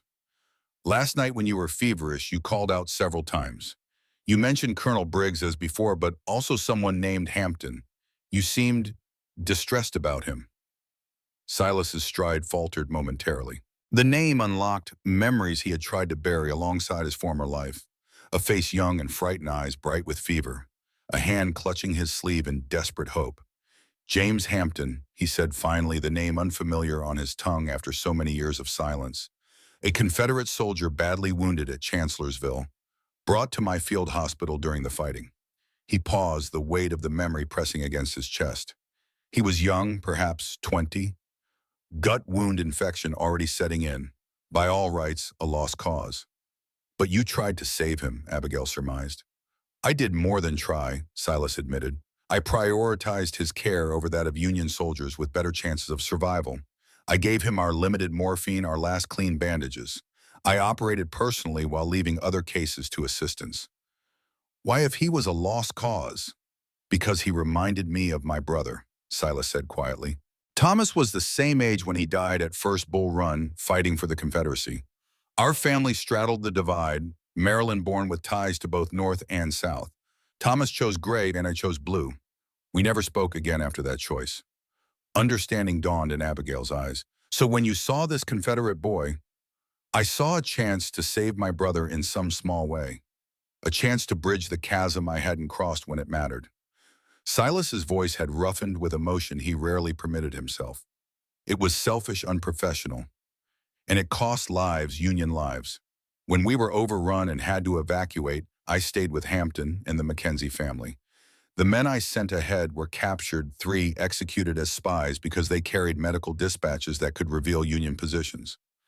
Including Colonel Briggs, Abigail said softly. Yes, my commanding officer. A good man who trusted my judgment. The old guilt washed over him anew.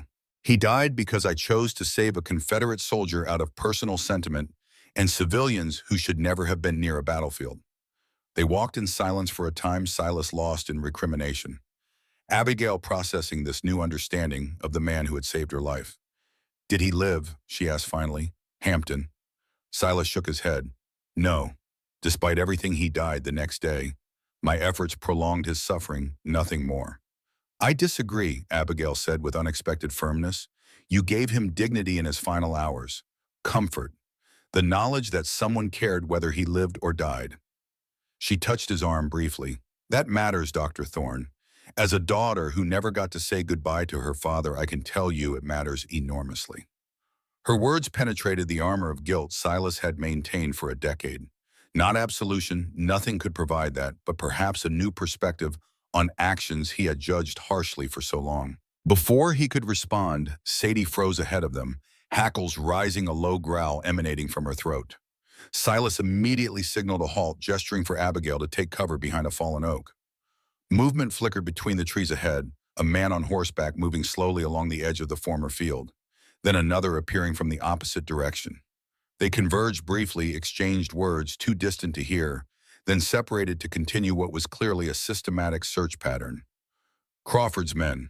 They had anticipated the route to Baton Rouge and established a perimeter. Silas and Abigail remained motionless, barely breathing, as one rider passed within 30 yards of their position. The man was heavily armed, rifle and a saddle-scabbard pistol on his hip, what appeared to be a shotgun across his lap. His eyes constantly scanned the surroundings, the practiced gaze of a hunter. Only when both riders had moved well beyond sight did Silas release the breath he'd been holding. They've cut us off, he whispered. This route is compromised. What do we do? Abigail whispered back, her earlier confidence replaced by renewed fear. Silas considered their options, none appealing. Continuing south toward Baton Rouge meant navigating a gauntlet of searchers. Returning north risked running into the group they had already evaded. East or west might avoid immediate capture, but would take them away from their destination and potential allies. A solution gradually formed, risky, but with potential advantages. We need to separate, he said slowly. I'll continue south with the documents drawing their attention. You circle east, then south, taking a longer but safer route to the settlement. Find Samuel, bring help. No, Abigail's response was immediate and firm. We stay together. The moment we separate, we're both more vulnerable. They're looking for a man and woman traveling together, Silas countered. One person can move more stealthily, change direction more easily. And if I'm captured, you remain free to seek help. And if you're killed, the question hung between them, stark and unavoidable. Silas had no answer that wouldn't sound hollow or fatalistic. Instead, he changed tactics. Do you trust Samuel Turner implicitly? With my life, Abigail responded without hesitation. He's a good man, wise, and brave. Then he's our best hope. Silas removed the map tube from his pack and handed it to her. Take this, it's the original map and your father's journal proof of providence. I'll keep the document box. If we're separated, each of us has half the evidence, half the story. Abigail accepted the tube reluctantly. I don't like this plan. Neither do I, Silas admitted, but I like the alternatives even less. After a moment's consideration, she nodded. How will I find Samuel without being caught myself? Take Sadie, Silas said, surprising himself with the offer. The dog had been his sole companion for years, a constant presence through long nights and silent days. She'll protect you, warn you of danger before you can see or hear it. As if understanding, Sadie moved to Abigail's side, looking up with intelligent eyes. Abigail knelt, stroking the dog's head. "I'll keep her safe," she promised, "and I'll find Samuel as quickly as possible." They spent several minutes reviewing landmarks Abigail would recognize, establishing a timeline for their separate journeys, and agreeing on a rendezvous point near the settlement should they both arrive safely. When all was settled, an awkward moment ensued, neither quite knowing how to say goodbye when it might be their last meeting. Finally, Abigail stepped forward and embraced Silas briefly. "Thank you," she said simply, "for everything." Silas, unaccustomed to physical contact after years of solitude, stood stiffly for a moment before returning the embrace with hesitant arms. "Stay alert. Trust Sadie's instincts. They're sharper than any human's." Abigail nodded, her eyes bright with unshed tears that she refused to let fall. Without further words, she turned eastward, Sadie at her heels, and disappeared into the underbrush. Silas watched until she was completely gone from sight, an unfamiliar tightness in his chest. Then, securing the document box more firmly in his makeshift sling, he turned south and continued alone toward a confrontation he had spent 10 years avoiding. Silas moved with deliberate care through the wooded terrain, acutely aware of his vulnerability without Sadie's warning senses. The metal box pressed against his back, its weight a constant reminder of what was at stake. He had chosen a route that skirted the edge of a former plantation, using the overgrown fields as a vantage point to spot any approaching riders while maintaining the cover of the tree line. The afternoon sun beat down mercilessly, drawing sweat that soaked through his shirt and attracted biting insects. His bad leg, taxed by the constant movement of the past day, had begun to throb in earnest. An old familiar pain, one he had learned to live with but never quite ignore. As the shadows lengthened toward evening, Silas allowed himself a brief rest, settling behind a fallen log that offered both concealment and a view of the surrounding area. He sipped sparingly from his canteen, rationing the remaining water. The document box sat beside him, its innocuous appearance belying its explosive contents. Had he done the right thing sending Abigail away with Sadie? The question gnawed at him. His justification had been tactical, but beneath that reasoning lay something more personal, a desire to ensure her safety even at the cost of his own. When had her survival become so important to him? Somewhere between pulling her from the swamp and sharing the burden of her father's legacy, she had become more than a rescued stranger. She had become someone he cared about protecting. The realization unsettled him. Caring meant vulnerability. Vulnerability invited pain. He had spent a decade avoiding both. A distant sound interrupted his introspection, the steady rhythm of hoofbeats approaching from the west. Silas flattened himself against the ground, peering through a gap in the log's root system. Two riders appeared along the overgrown road that had once served the plantation, moving at a purposeful pace rather than a search pattern. They wore no uniforms but carried rifles across their saddles and pistols at their hips. Crawford's men, almost certainly. Silas remained motionless until they passed, then waited several additional minutes to ensure they wouldn't double back. Their presence confirmed his suspicions. The net was tightening. He needed to keep moving. As twilight descended, he resumed his journey southward, using the fading light to his advantage. Night travel was dangerous in unfamiliar territory, but staying in one place posed greater risks. He set a sustainable pace, favoring stealth over speed, each step carefully placed to minimize noise. The landscape gradually changed as he progressed, the abandoned fields giving way to second-growth forest, then to the edges of active farmland. Distant lights marked homesteads, potential sources of help or danger impossible to distinguish in the gathering darkness. Silas gave them wide berth, keeping to the shadows. Near midnight, exhaustion began to take its toll. His leg had progressed from throbbing to shooting pain with each step, and the document box seemed to have doubled in weight. Recognizing the dangers of pressing on in his condition, Silas sought a secure location to rest briefly. A stand of water oaks provided suitable cover, their dense foliage creating a natural shelter. Beneath their canopy, he eased the box from his back and sat with his back against a trunk, the rifle across his knees. He would allow himself 2 hours of rest, no more. Sleep was a luxury he couldn't afford, but he could at least ease the strain on his injured leg. The night sounds enveloped him, cicadas pulsing in rhythmic waves, an owl's distant call, the rustle of small creatures in the underbrush. Familiar sounds comforting in their ordinariness. Silas felt his vigilance wavering, his eyelids growing heavy, despite his determination to remain alert. A sudden silence, the abrupt cessation of insect sounds, jolted him back to full awareness. Something had disturbed the natural symphony. He gripped the Winchester tighter, ears straining to identify the source of the disturbance. There a soft footfall, too deliberate to be an animal. Then another closer. Someone was approaching his position, moving with the careful stealth of a hunter. Silas eased into a crouch, using the tree trunk for cover. The darkness beneath the oaks was nearly complete, which offered protection but also prevented him from identifying the intruder. He had one advantage: whoever approached didn't know his exact position. He could use that. Controlling his breathing, Silas waited as the footsteps drew nearer. The intruder was being cautious, but not silent enough for a trained ear. When the steps paused just beyond his tree, Silas made his move. In one fluid motion, he stepped around the trunk, the Winchester raised, and aimed directly at the shadowy figure before him. "Don't move," he commanded, his voice low, but carrying the unmistakable authority of a man prepared to shoot. The figure froze. To Thorne, the voice was familiar but unexpected, deep with the measured cadence of a man accustomed to consideration before speech. "Identify yourself," Silas demanded, the rifle unwavering. "Samuel Turner," the voice replied calmly. "I believe you know Miss Winters. She sent me to find you." Silas's finger remained on the trigger, suspicion warring with hope. "Prove it." "She gave me this," Samuel said slowly, raising his hand to show something small clutched between his fingers.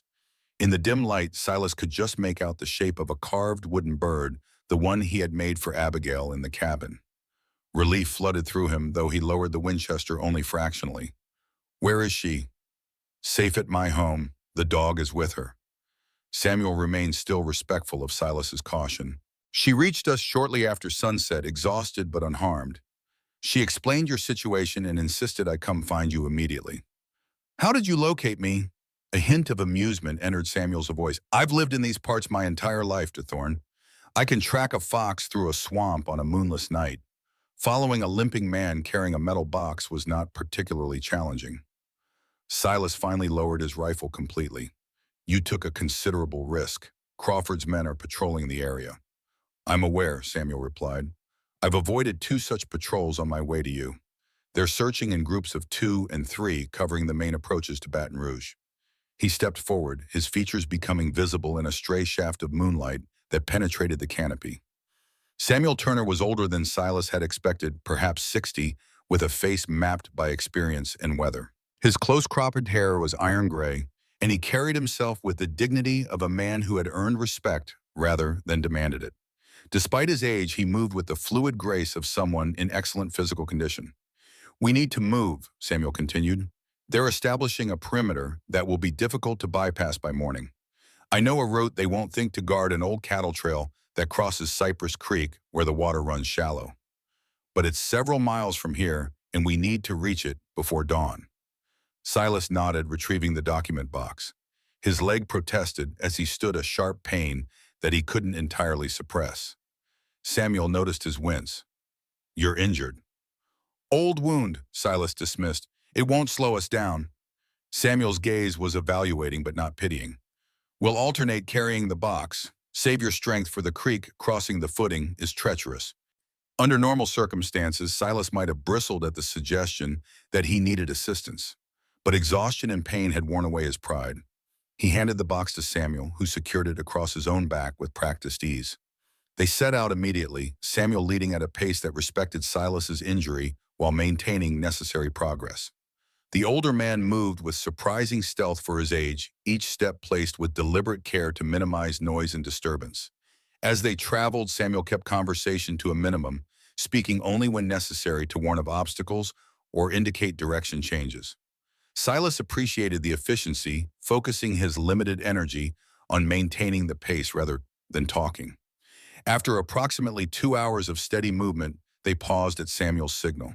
Ahead, the tree line opened to reveal a shallow valley, bisected by a narrow stream, Cypress Creek presumably. The water gleamed silver in the moonlight, peaceful and undisturbed. "The crossing is just ahead," Samuel whispered. "We'll wait and observe for 10 minutes to ensure it's clear. Crawford's men may not know of this trail, but caution costs nothing but time." They settled into the undergrowth, watching the crossing with patient vigilance. Samuel used the opportunity to return the document box to Silas, the exchange made in silence. When the designated time had passed without sign of threat, Samuel rose.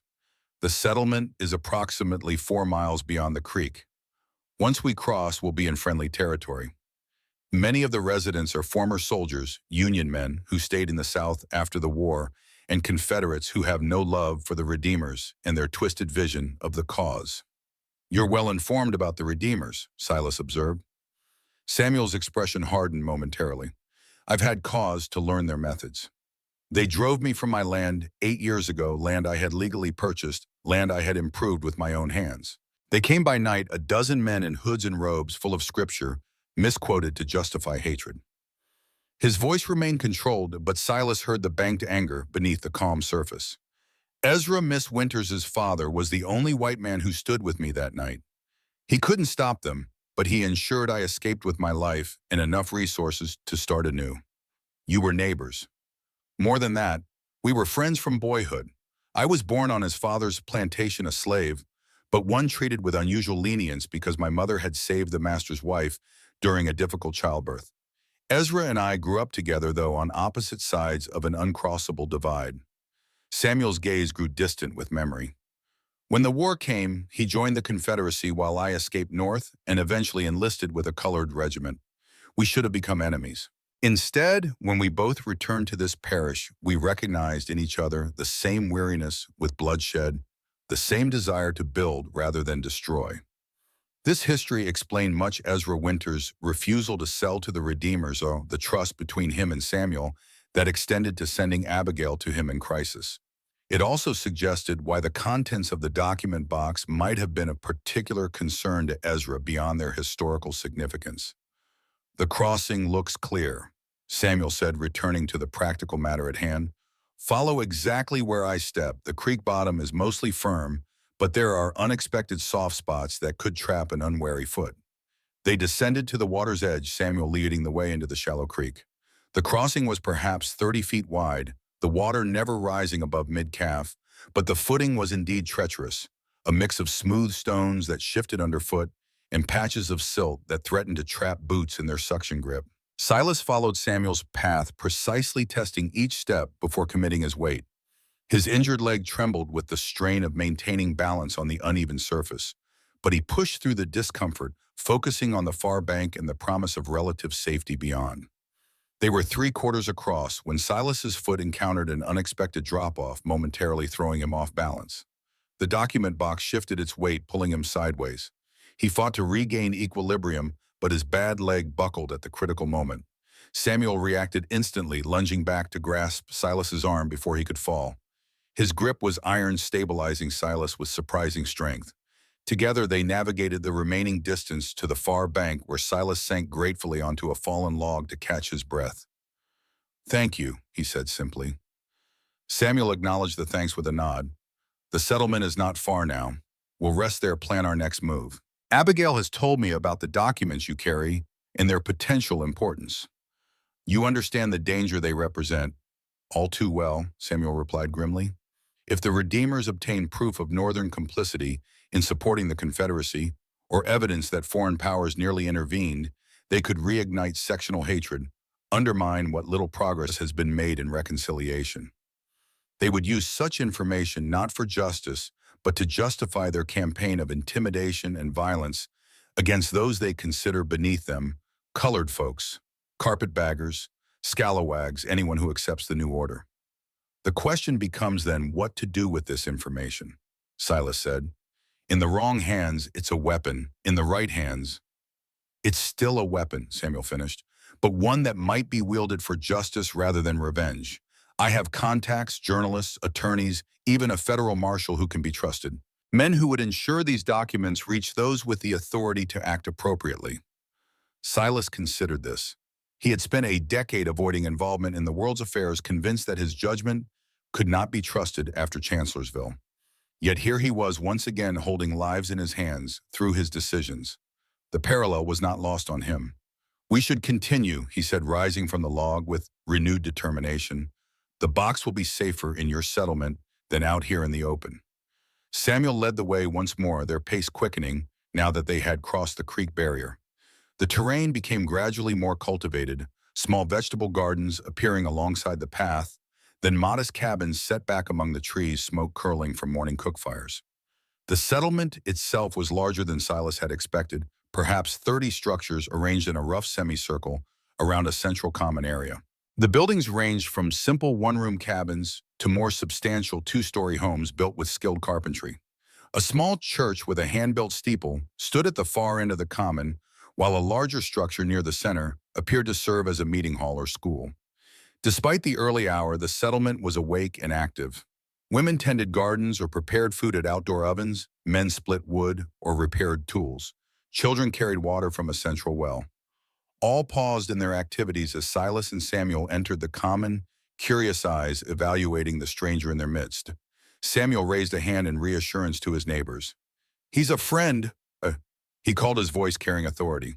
The residents returned to their tasks, though many continued to watch Silas with cautious interest. Samuel led the way to a well-maintained cabin near the meeting hall. It was larger than most, with a covered porch extending across the front and windows fitted with real glass marks of relative prosperity in this humble community. As they approached, the door opened, and Abigail appeared, Sadie at her side. The relief in her expression was palpable. "You made it," she said, coming down the steps to meet them. The dog bounded ahead, circling Silas with evident joy at their reunion. "Thanks to your emissary," Silas replied, nodding toward Samuel. "He found me before Crawford's men did." They entered the cabin, where the aroma of coffee and cornbread provided a welcome reminder of how long it had been since Silas had eaten properly.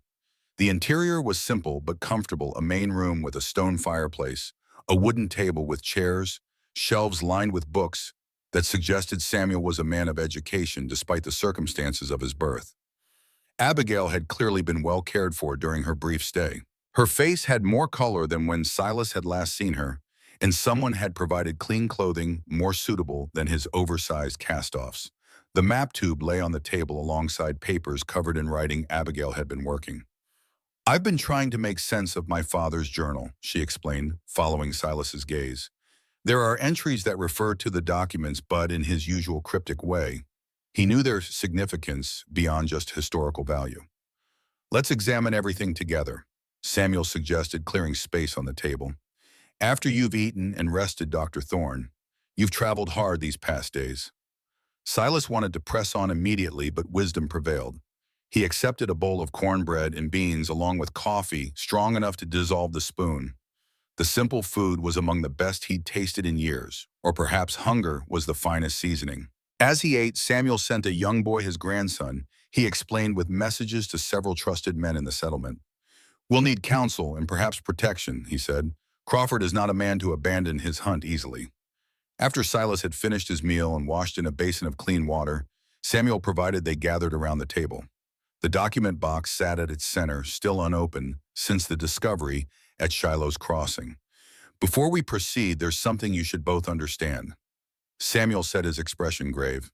"If these documents contain what we believe evidence that could undermine powerful men north and south, then merely possessing them puts all of our lives at risk, not just from Crawford and his redeemers, but potentially from those in government who would prefer certain truths remain buried with the war dead." "We're already at risk," Abigail pointed out. "They killed my father, tried to kill me, and would have killed Dr. Thorne had they found him with me. Knowledge is our only protection now." Samuel nodded, acknowledging her point. "Then let us see what Ezra deemed worth dying to protect." Silas opened the box, carefully removing the document bundles they had briefly examined at the battlefield site. In the clear light of Samuel's cabin, with time for proper study, the materials revealed their secrets more fully. The diplomatic correspondence confirmed their initial assessment, detailed communications between Confederate representatives and European powers, particularly Britain and France. The documents revealed how close the Confederacy had come to securing foreign recognition, which would have dramatically altered the war's course. Names of British lords and French ministers appeared alongside promises of support that had ultimately failed to materialize as the Union's military fortunes improved. The second bundle proved even more explosive communications between Confederate agents and their sympathizers in the North, including several prominent politicians who publicly supported the Union while privately undermining the war effort. There were coded messages, financial transactions, and strategy discussions that constituted nothing less than treason against the United States government. Some of these men still hold office. Samuel observed his finger tracing a familiar name on one document.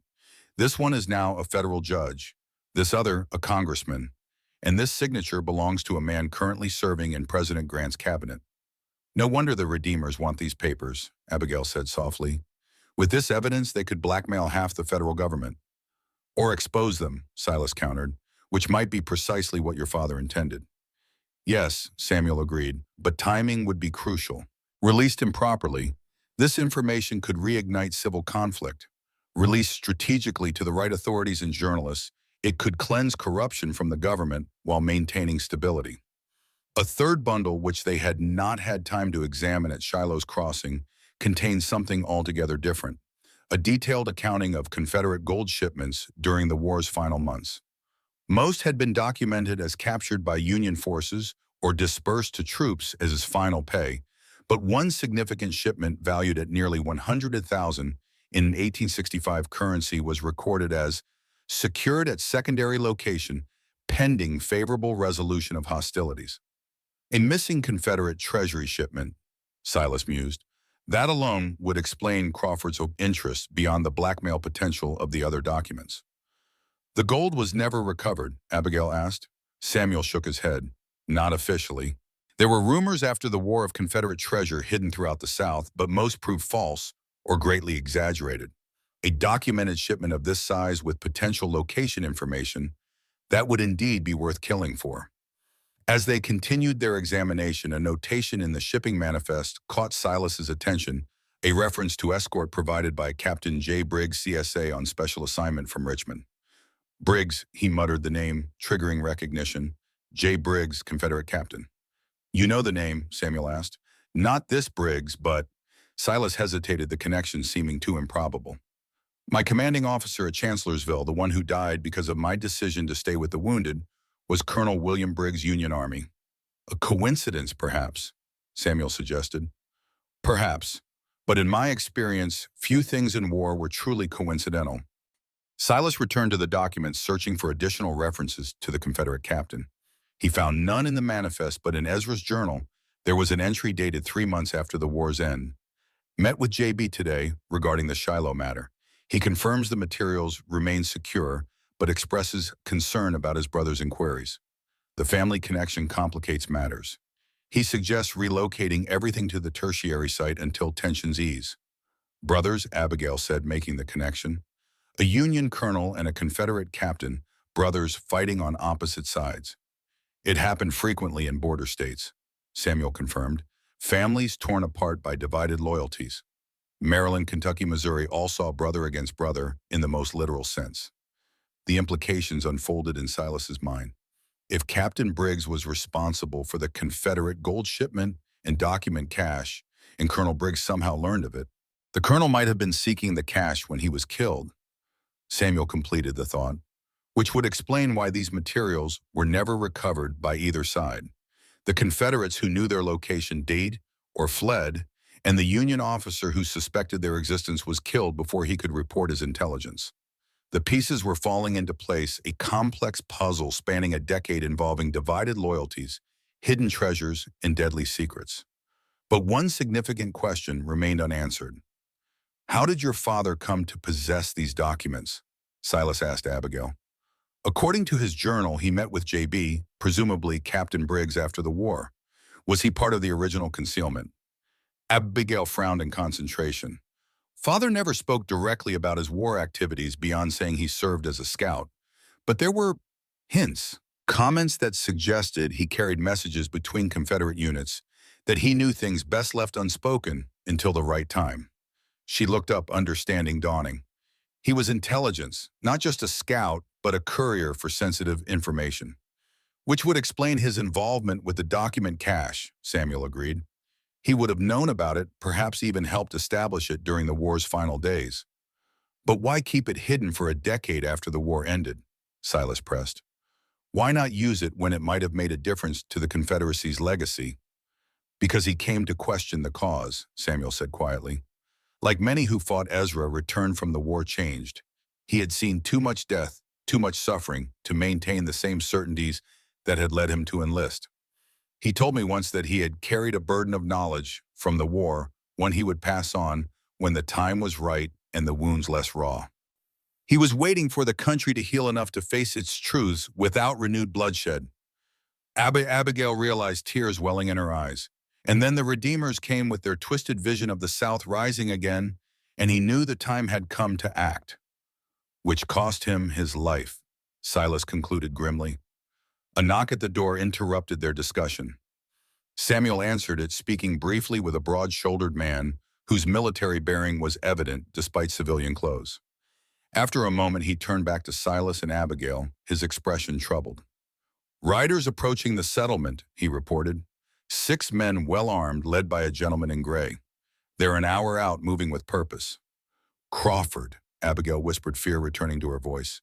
"How did they find us?" Silas asked, already gathering the documents to return them to the box. "The settlement isn't exactly hidden," Samuel replied. "If they've been searching systematically, it was only a matter of time before they checked here, especially if they know of my connection to the Winters family." "We need to move again," Silas said, securing the box. "Is there another route out of the settlement, away from their approach?" Samuel shook his head. "They're coming from the south, the direction of the main road to Baton Rouge. The only other route takes us back the way you came, potentially into the arms of their search parties." "Then we stand and fight," Silas declared.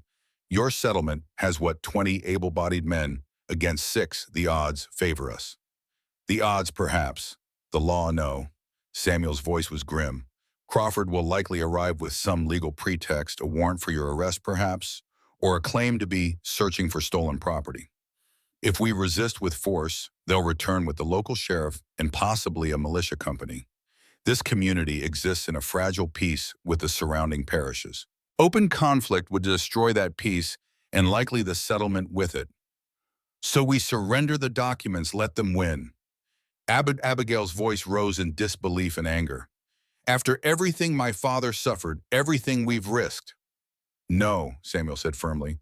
"We find another way, a path that doesn't lead to bloodshed or capitulation." He turned to the man at the door. "Jacob, gather the council immediately and send someone in to delay our visitors, not confront them, just complicate their journey. A fallen tree across the road, perhaps. We need time." As Jacob departed, Samuel moved to a trunk in the corner of the room. From it, he withdrew an oilskin packet carefully bound and sealed. "I had hoped never to use these," he said, returning to the table. But Ezra prepared for this eventuality. He broke the seal and unfolded the oilskin, revealing several official-looking documents, land deeds letters bearing government seals, and a folded map marked with surveyor's notations. "Before Ezra died, he transferred legal ownership of a portion of his property to me through a northern bank serving as intermediary," Samuel explained. "The transaction was properly recorded with the parish, but filed under the bank's name to avoid local attention. The land in question includes Shiloh's Crossing and the surrounding 20 acres. The battlefield site where the cash was hidden," Silas said, understanding dawning. "Precisely. Legally, the documents you recovered were on my property, which makes them my property under the law. If Crawford claims they were stolen, we can counter with legal ownership. It won't stop him entirely, but it complicates his efforts to use official channels against us." "But the gold," Abigail said. "If that manifest is accurate, there's still a Confederate Treasury shipment hidden somewhere. That's government property regardless of who owns the land it's buried on." "True," Samuel acknowledged. "Which is why we need to find it first, not to keep it, but to ensure it doesn't fall into the Redeemers' hands. They would use such resources to fund their campaign of terror against communities like this one." A new urgency infused their planning. If they could locate the gold before Crawford arrived, they would control both the documents and the treasure leverage that might force a stalemate, if not victory. The manifest mentioned a secondary location where the gold was secured, Silas recalled, and Ezra's journal referenced relocating everything to a tertiary site. We need to determine if he meant just the documents, which we've already found, or if the gold was moved as well. Abigail returned to the journal, flipping through pages with renewed purpose. "Here," she said after a moment, pointing to an entry, 2 years after the war, completed transfer of assets to secure location. Original site compromised by development. New coordinates recorded in the usual manner." The usual manner, Samuel repeated thoughtfully. His cipher system, perhaps. More likely his maps, Abigail countered. Father always said a map was the most secure document because it appeared to show everything while revealing nothing to those who lacked the key. They spread the original map from the tube across the table, examining it with fresh eyes. The battlefield site was clearly marked, but there were dozens of other locations indicated by numbers or symbols whose significance wasn't immediately obvious. What would he have considered a secure location? Silas wondered aloud. Somewhere isolated, difficult to access without prior knowledge. Or somewhere hiding in plain sight, Samuel suggested, a place so ordinary no one would think to look there. Abigail's finger traced the map, stopping at a particular symbol near a bend in the river, approximately 5 miles east of the settlement. This mark, it's not a standard cartographic symbol, it's Vietnamese. And what does it mean? Silas asked, leaning closer. Kim Gold. Abigail looked up, excitement in her eyes. And it's placed exactly where Father built our spring house, the one where we found the map case. What if the gold was there all along, hidden beneath the structure itself? It would explain why he built it himself with such sturdy construction, Samuel agreed, and why he spent so many hours there alone, ostensibly working but perhaps checking on his secret cache. We need to return to the spring house, Silas said, already calculating the risks, before Crawford realizes its significance. But they'll be watching the Winters property, Abigail objected. After our escape from there, they'd be fools not to maintain surveillance. Not if they believe the cash has already been recovered, Samuel said slowly, a plan forming. What if we make them think we found what they're seeking, but in a different location? Draw their attention away from the spring house in Furlong. The door opened again as Jacob returned. The council is gathered, he reported, and our visitors have been delayed. 2 large cypress trees mysteriously fell across their path. They're working to clear them, but it should buy us an hour, perhaps 2. Good, Samuel said, rising. We need every minute. Dr. Thorne, Miss Winters, come with me. The council will need to hear your testimony directly if they're to risk the settlement's safety on our behalf.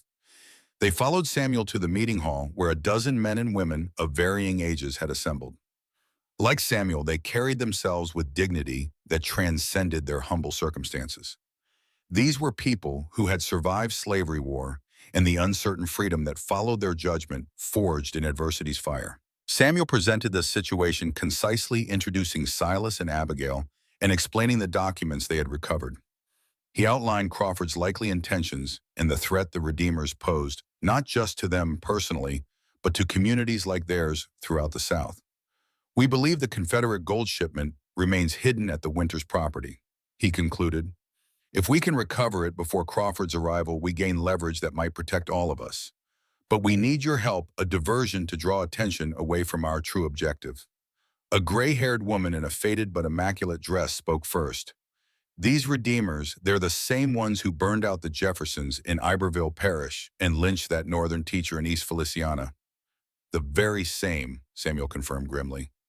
She nodded decisively.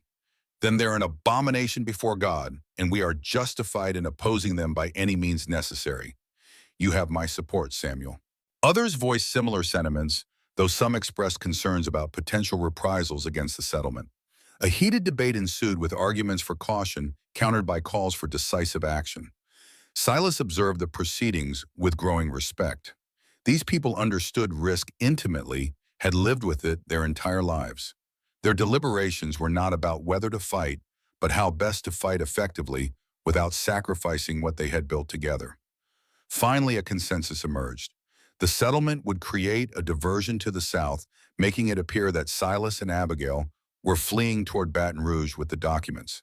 Meanwhile, a smaller group would escort them back to the Winters property via a circuitous route, avoiding Crawford's men and any watchers left at the homestead. Time is short, Samuel announced, concluding the meeting.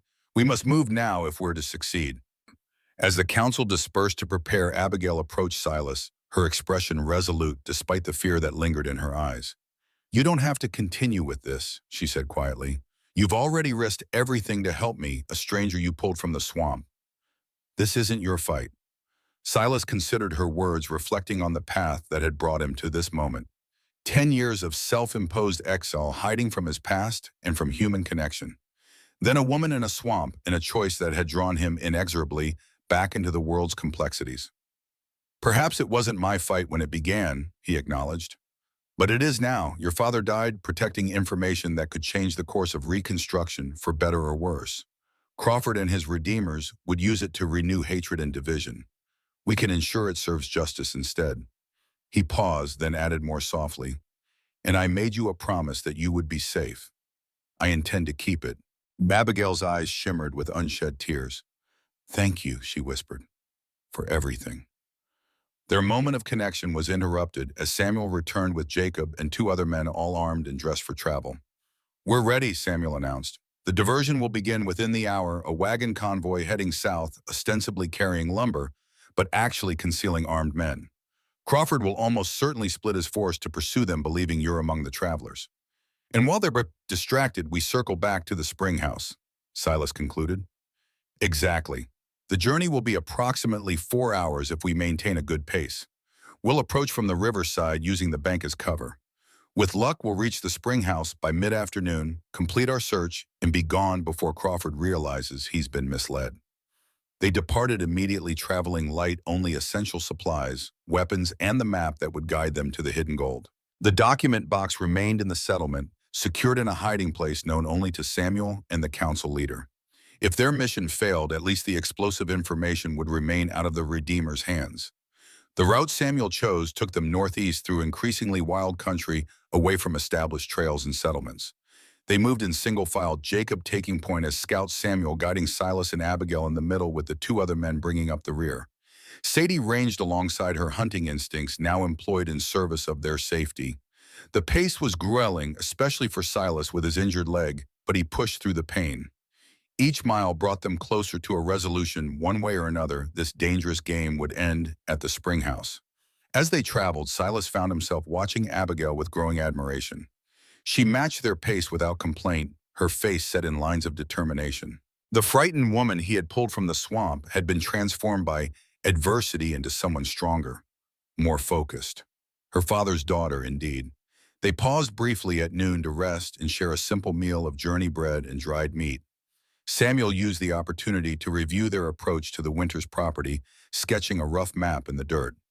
We'll come in along this stream, he indicated, which feeds the spring under the house. The undergrowth is dense, providing cover almost to the structure itself. If watchers remain, they'll most likely be positioned here and here. He marked two spots with small stones, overlooking the main approaches from the road and the former homestead. What if they've discovered the spring house's significance already? Abigail asked, voicing the concern that had nagged at all of them. Then we retreat and reassess, Samuel replied pragmatically, but I think it unlikely. The hiding place was sophisticated enough to remain undetected for a decade. Without your father's map and knowledge, even a thorough search might miss it. They resumed their journey soon after, the terrain gradually becoming familiar to Abigail as they neared her former home. Her steps faltered briefly as they passed a particular stand of pines. My mother planted those, she said softly to Silas, who had dropped back to walk beside her. She said every home needed living sentinels to watch over it. They were saplings when she died. Father and I watered them through 3 dry summers to keep them alive. Silas didn't offer empty condolences. Instead, he simply walked beside her in companionable silence, offering the quiet support of presence. After a moment, she straightened her shoulders and continued forward, leaving the memories behind. By mid-afternoon, they had reached the stream that would lead them to the spring house. They followed its winding course, staying low and moving with increased caution. The burned remains of the winter's homestead came into view through the trees, a stark reminder of what had been lost and what remained at stake. Jacob, scouting ahead, returned with troubling news. 2 men watching the property, he reported in a hushed voice. One near what's left of the main house, another circling the perimeter, their armed rifles and sidearms. Only 2? Samuel questioned, surprised. Crawford must have committed most of his force to pursuing the wagon convoy. Or set a trap, Silas cautioned. 2 visible men doesn't mean only 2 present. They observed for nearly an hour, studying the watchers' patterns and searching for signs of additional guards. When they were reasonably confident, only 2 men remained. Samuel outlined their approach. Jacob and I will neutralize the guards quietly without gunfire. The rest of you wait until we signal, then move quickly to the spring house. Time will be our greatest enemy once we begin. Despite Abigail's objection to being left behind and Silas's offer to help with the guards, Samuel's plan prevailed. He and Jacob disappeared into the underbrush, moving with the silent efficiency of experienced hunters. 20 tense minutes passed before a bird call. Three notes repeated twice signaled the all clear. Silas, Abigail, and the remaining men moved swiftly along the stream toward the spring house, staying low and alert, despite the assurance that the guards had been neutralized. They found Samuel and Jacob waiting at the spring house entrance, the door already ajar. Two men lay nearby, bound and gagged, but unharmed. They glared at their captors with impotent rage.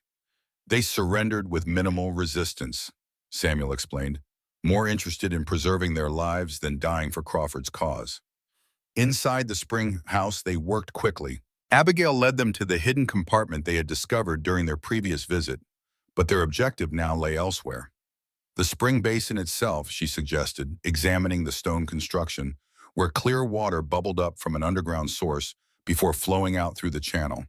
It's the most logical place, constantly underwater, difficult to access, without knowing exactly what you're looking for. Samuel nodded. And your father rebuilt this basin himself, you said? Yes, the summer I was 12, he was very particular about the stonework. Abigail knelt beside the basin, her hands moving across the stones that lined its interior. These were fitted without mortar, unusual for a spring basin where you'd typically want to prevent seepage. Silas joined her, rolling up his sleeve to plunge his arm into the cool water.